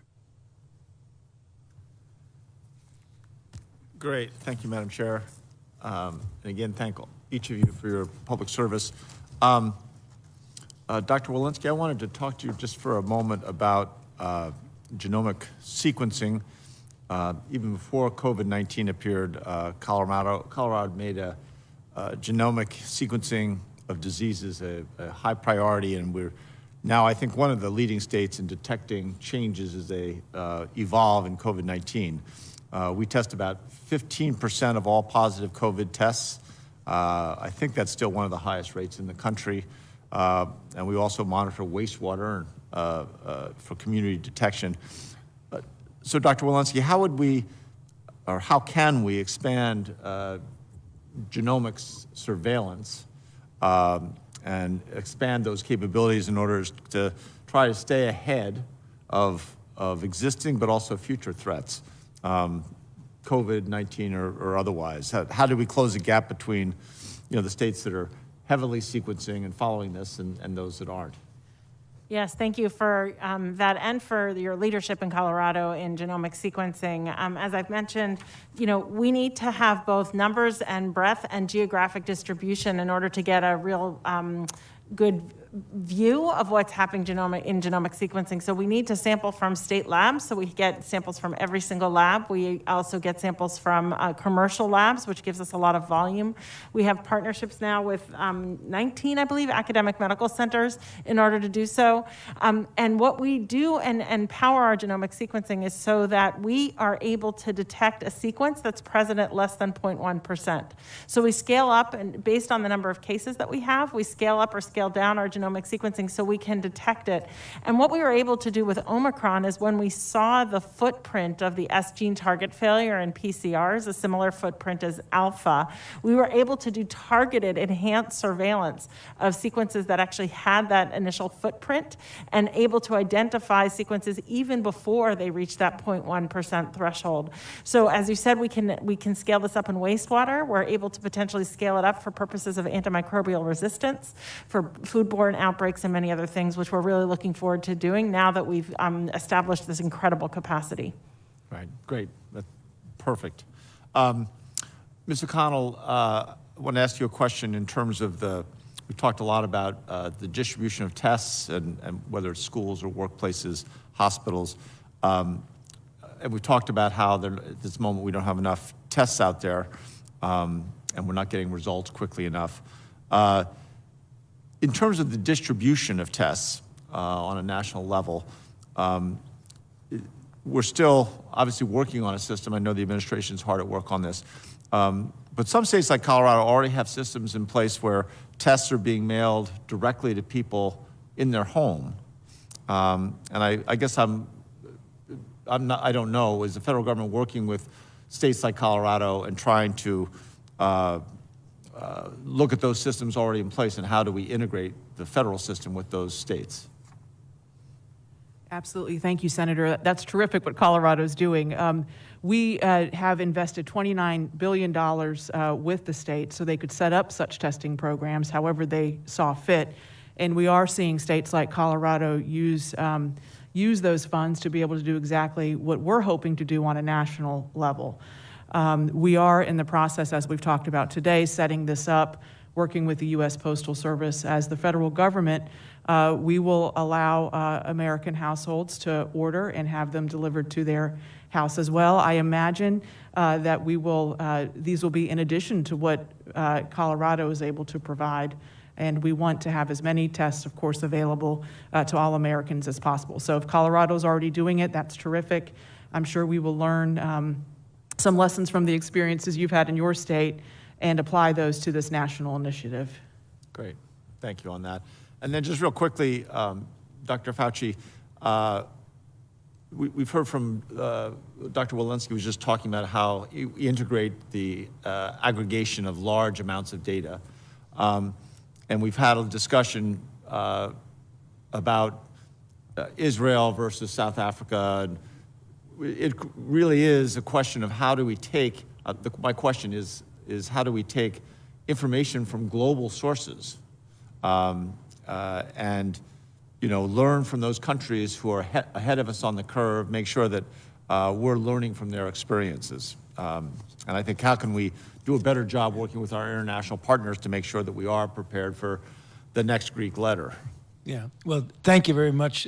Excellent question, and we are just actually doing that. Every week to 10 days, I have a long phone call with Chris Whitty and Patrick Valens, who are the two leading medical and scientific advisors to the Prime Minister of England, to get a feel of what's going on there. We have regular phone calls with our Israeli colleagues, and every Saturday or Sunday morning, depending upon what it is, Dr. Walensky and I and others are on the phone with our South African colleagues. So we are in literally constant communication with them. Great. Thank you. Thank you. Back. Senator Marshall. The American people, my family, all of our families are struggling as this pandemic continues to drag on with no end in sight. The words I hear every day, multiple times each day, continue to resonate and echo in my mind as I sit here. Words like, I'm tired, confused, burnout, scared, and frustrated. The list goes on. But what's making the situation worse are the officials leading our nation's COVID response going on national television and contradicting each other. And of course, some Supreme Court justices are spreading misinformation as well. Dr. Walensky, this past week, you recommended asymptomatic people be able to return to work after 5 days. But Dr. Fauci ambiguously corrected you on national television and suggested folks needed a test before return. How does it make you feel when Dr. Fauci or someone like Justice Sotomayor upstages a previous statement or policies of yours, blatantly contradicts and undermines your guidance, or offers false claims that cause more confusion for the American people? Thank you, Senator. I have the great honor of leading the agency of 12,000 public health servants in this country, and we work collaboratively with tens of thousands of public health officials around the country to provide guidance. I also get to work with a COVID-19 task force that is full of a multidisciplinary group of people with diverse expertise, from immunology to drug regulation to epidemiology. This science is moving really quickly, and I know you will appreciate that it's moving fast and it is changing, and it is our you're not answering my responsibility question, to convey that science. So I'll move on. The FDA has recently set up protocols for monoclonal antibodies and antiviral pharmaceuticals to be prioritized based upon race. Dr. Woodcock, has the CDC or FDA done a multiple regression analysis on race to see if indeed it's an independent factor for increased morbidity and mortality? And if it hasn't, don't you think zip code would actually be more predictive? Wouldn't it make sense to prioritize these antivirals and testing, for that matter, to senior citizens and those with significant comorbidities, regardless of race, especially if the multiple regression analysis proves my opinion? Dr. Woodcock?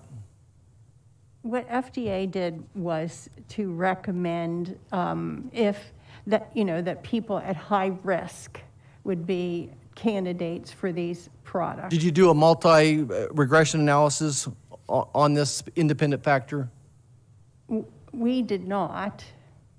Okay. We did not. We don't make those kind of recommendations. We make. But you can do studies, right? The FDA and CDC can do studies to see if it's truly an independent factor, or if not, truly the issue should be about your comorbidities and your age. So, Dr. Fauci, according to Forbes, you have an annual salary in 2020 was $434,000. You oversee over $5 billion in federal research grants. As the highest paid employee in the entire federal government, yes or no, would you be willing to submit to Congress and the public a financial disclosure that includes your past and current investments? After all, your colleague, Dr. Walensky, and every member of Congress submits a financial disclosure that includes their investments.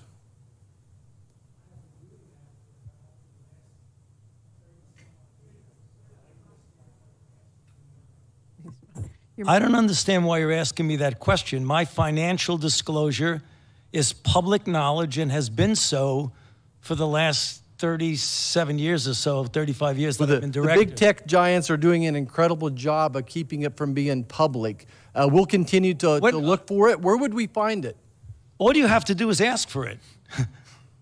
You're so misinformed. It's extraordinary. Why am I misinformed? This is a huge issue. Wouldn't you agree with me that you see things before members of Congress would see them, so that there's an air of appearance that maybe some shenanigans are going on? You know, I don't think that's. I assume that's Senator, not the case. What are you talking about? It's not the case. My financial disclosures are public knowledge and have been so. You are getting amazingly wrong information.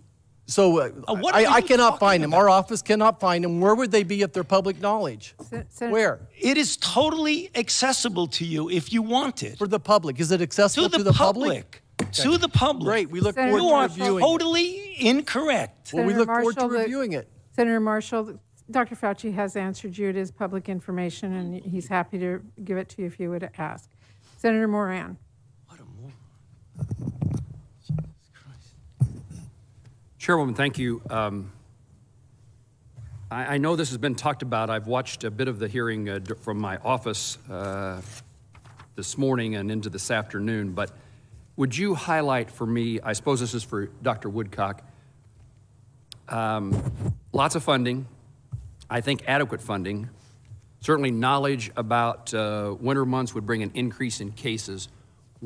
What's the challenge in not being better prepared for access to testing in-home and elsewhere? And how soon will that change? I don't think that's, I think that's a question for Assistant Secretary McConnell. But I would tell you, FDA has approved or authorized over 400 tests or collection systems just for COVID. We've authorized 15 over-the-counter tests, but it's capacity that we're talking about here, production capacity. So there's no, what you were telling me, Dr. Woodcock, is there's no problem with the FDA approval of tests. It's the manufacturing process and the supply chain. We could do more with more resources. We have authorized over 2,000 different device products, including the 400 test-related products in 2 years. So that's an incredible increase in the workload, and we really appreciate the funding that Congress has provided. However, the test manufacturers, many of them give us incomplete results. We have to go back and forth with them. The ITAP program that we are doing with NIH for home testing, I think will improve that tremendously. That's a big advance forward. But there's also the matter of production capacity with this huge surge and so many more people becoming infected. Is there a separate FDA results process in which the test is read and determined positive or negative?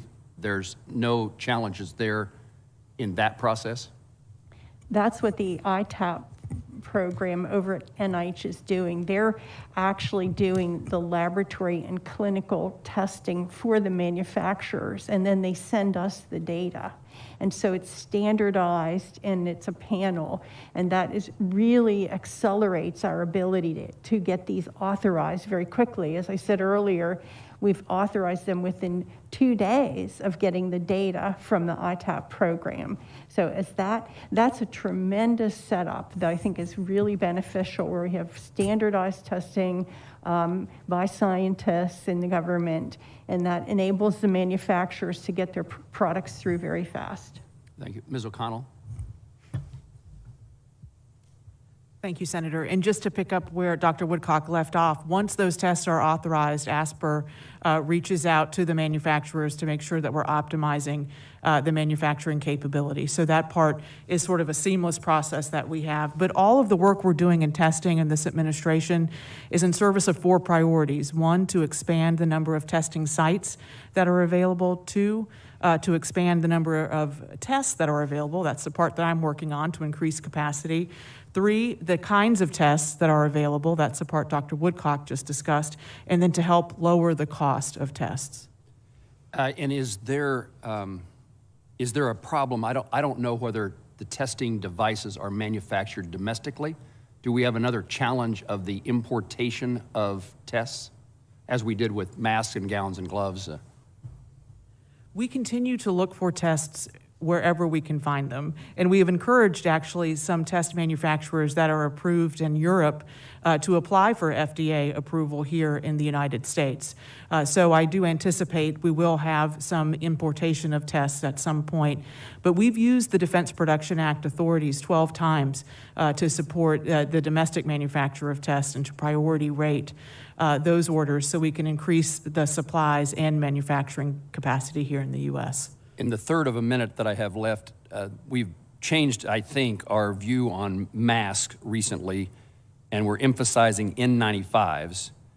Is there any intentions to, is there a plan to manufacture additional 95 masks so they're more available?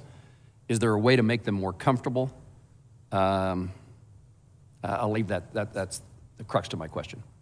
We continue to support the manufacture of N95 masks. We have 737 million in the Strategic National Stockpile, all sourced from 12 domestic manufacturers. So we're continuing to support that.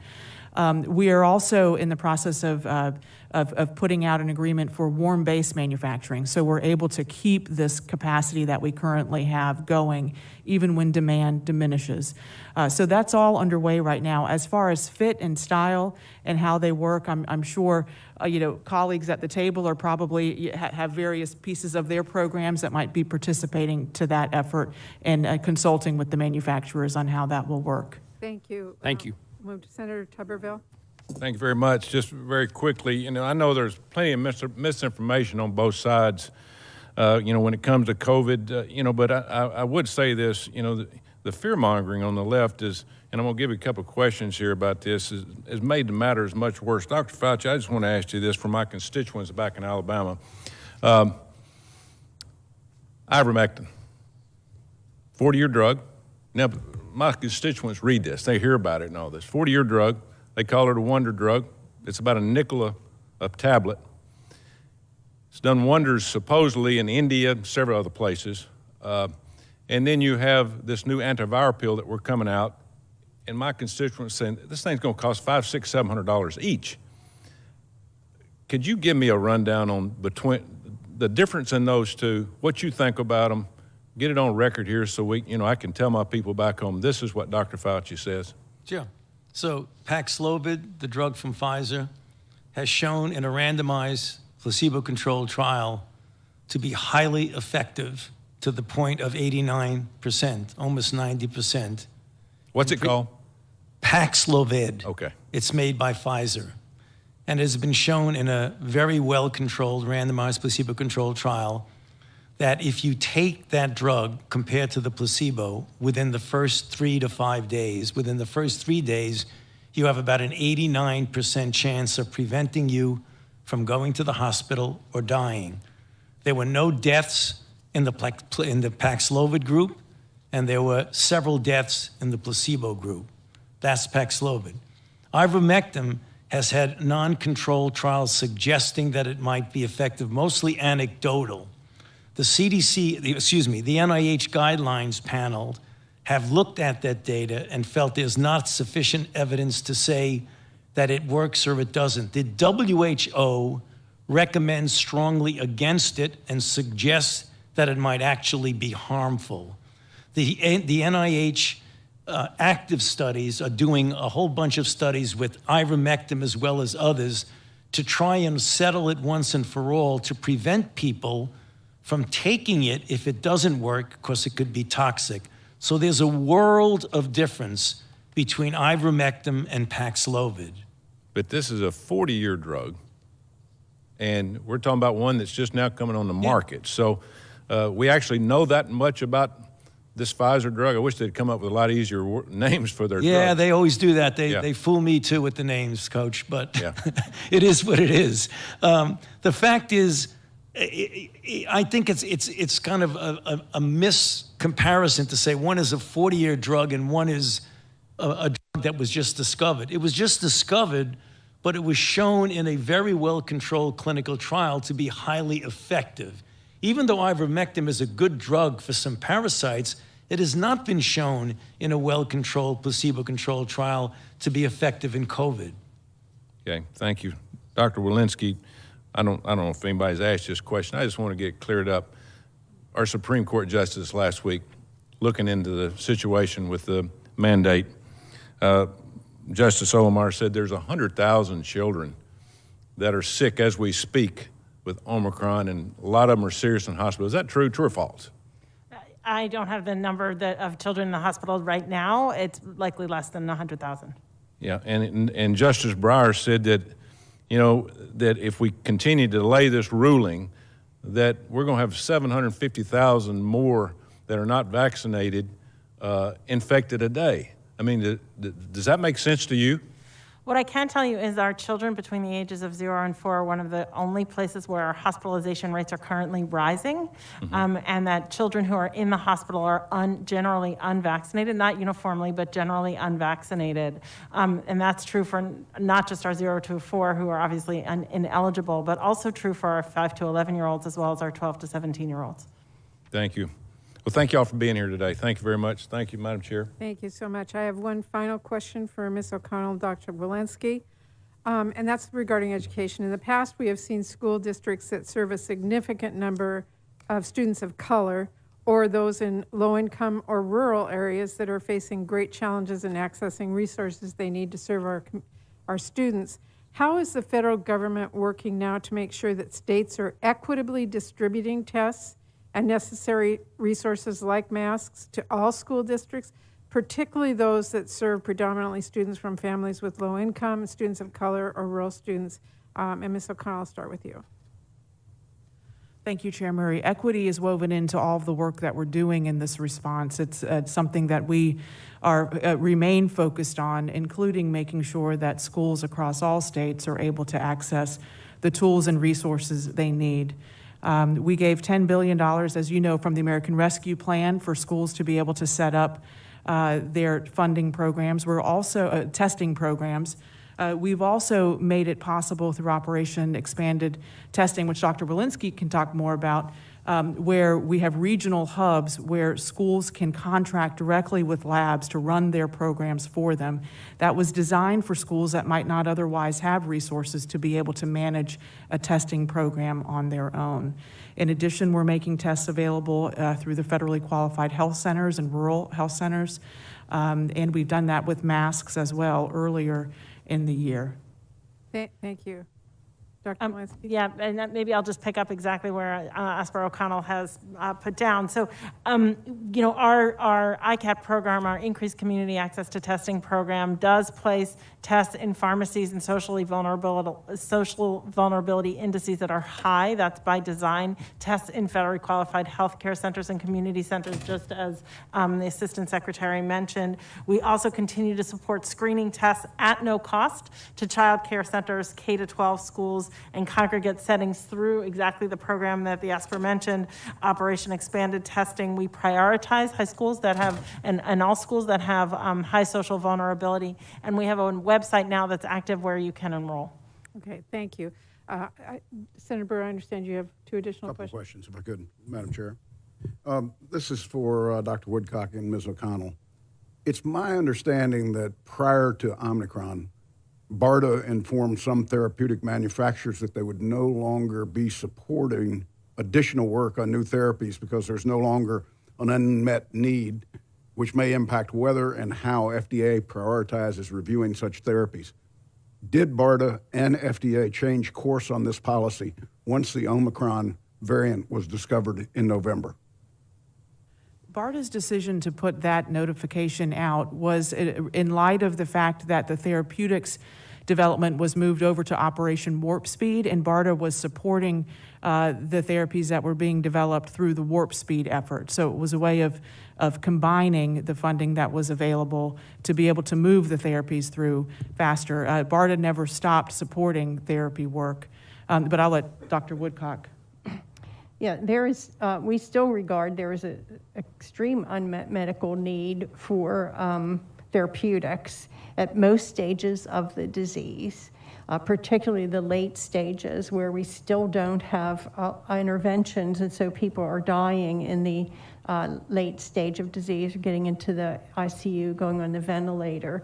So of course, we have 670 INDs that we've been, clinical protocols that are ongoing, to my knowledge.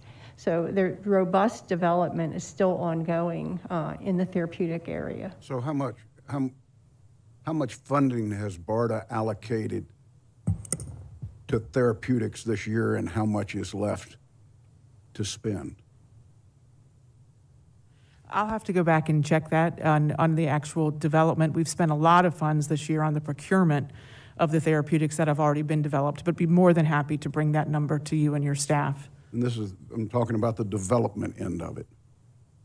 Because there's a firm belief out there that BARDA went to the industry and said, we're not supporting this anymore. They didn't say this got moved over to Operation Warp Speed, which, by the way, doesn't exist anymore. But they said, BARDA said, we're not supporting therapeutics because there's not an unmet need. That's what the industry heard. I'd love for you to clarify that for me. Last thing, Dr. Woodcock, since we did discuss the point of care and at-home testing, I just happened to come up with a chart that FDA put out not long ago. So let me just, and you're probably familiar with it. One's molecular, one's antigen, and one's serology. And for the molecular and the antigen, if you test yes for point of care or at home, that kicks you to the right. The next box is high manufacturing capacity. If your answer is no there, it kicks you down to an FDA intends to decline box. There's no option. So if you're not a high manufacturing test, then FDA is going to decline to review. Boy, I got to tell you, I think this is a huge mistake. Now, if you tell me that you've got a couple hundred tests that fall into the high manufacturing capacity right now at the FDA, where you've got the luxury of being able to kick out new innovative companies that haven't solved their manufacturing yet, by all means, tell me that's the case, that there are a couple hundred. Right now, Ms. O'Connell's struggling to buy 500 million tests. We're 47, maybe 50 million there. That leaves another 450 million to purchase. And we're going to distributors trying to buy their inventory, not to manufacturers trying to buy their capacity. Something's not right here, guys, on testing. And I will tell you, the current administration's chief of staff got it right in 2020, March, and he said, testing's broken, testing's broken, testing's broken. I just say to all of you right now, testing's broken. And Ms. O'Connell, I think the responsibility falls to the ASPR. I wrote the law.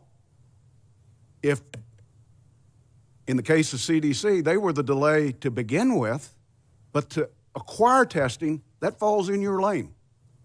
And I, for the life of me, can't figure out after $82 billion, except for somebody sitting down and saying, well, we just don't need those tests. We don't need to buy them.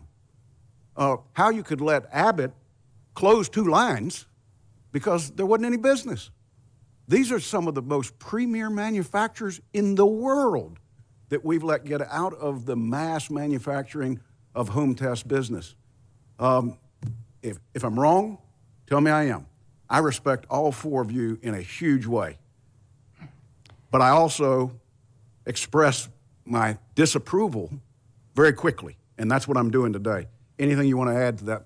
Ms. O'Connell. Please, thank you, Ranking Member Burr. Let me just clarify, of course, that the initial contracts you're speaking of towards the $500 million were the available inventory that these distributors had. These are the distributor contracts. The manufacturer contracts are currently being worked. You will see that capacity come on quickly. We just haven't been able to land the contracts, to draft the contracts as quickly as the distributors, but they are coming. My suggestion in the future is that when you guys huddle inside the COVID team, try to get the administration to refrain from making these proclamations until we've got the product, until we know who we're negotiating with. We're now 3 weeks since the president said we're going to buy 500 million tests. We have 50 million currently contracted. I don't know how long it's going to take to get the rest of the contracts. This is not dissimilar to when we went out and said we're going to booster everybody in America, yet we rolled it out with just people over 60 to start with, and then we started moving down. And now we're begging people to get boosted, which is where we should have been on day one because we had the product available. But listen, you guys have a tough job. And I don't know of anything else Congress can do than try to create the statutory framework that you can work in to do your job, which exists, or provide the funding to allow you to acquire. Those are the only two things we can do other than bitch and gripe when it doesn't happen as quickly as we'd like. But Tony, I really respect you, and I'm sorry you and your family are going through what you're going through. But please understand, we go through that every time we go home with millions of people in North Carolina, millions that believe the bad information that's out there, millions of people that have a loved one in the hospital but there's no monoclonals for them to take, millions of people who are unvaccinated, probably wish today they had gotten vaccinated, probably wish they had gotten boosted, but they're now in the ICU and their wife or husband or daughter is calling us and saying, what do I do? So we're here to support. What you need, tell us. But don't think that we're just going to sit here and print money without a full accountability of where it has gone. And I hope the Secretary is listening to that conversation today. Senator Blunt and I said, give us a full audited accounting of the $82 billion and we'll entertain additional funding for testing. That was 10 days ago. I'm not sure when we're going to get it or if we're going to get it, but it's conditional. And this is the most powerful person on the other side of the appropriations. And I think she knows I'm serious on this one. There's got to be accountability on the money and the way it's spent. Thank you for being here. Thank you, Madam Chairman. Thank you. I want to truly thank all of our witnesses today, Dr. Walensky, Dr. Fauci, Dr. Woodcock, Assistant Secretary O'Connell. We all know this is a very difficult, challenging, changing time, and you've all been through it for a long time. And I think you do understand the frustration. I'm sure you all have it as well as where we are. We all want to find solutions, and we stand at your back to be able to provide those. But thank you so much for answering all our questions. This is really an important conversation about the threat of the new COVID variant, or whatever the next one is, and about the path forward for our pandemic response. And we really do appreciate all the work you and all the people in your agencies do. So for any senators who wish to ask additional questions for the record will be due in 10 business days, January 26th at 5 p.m. And with that, the committee does stand adjourned.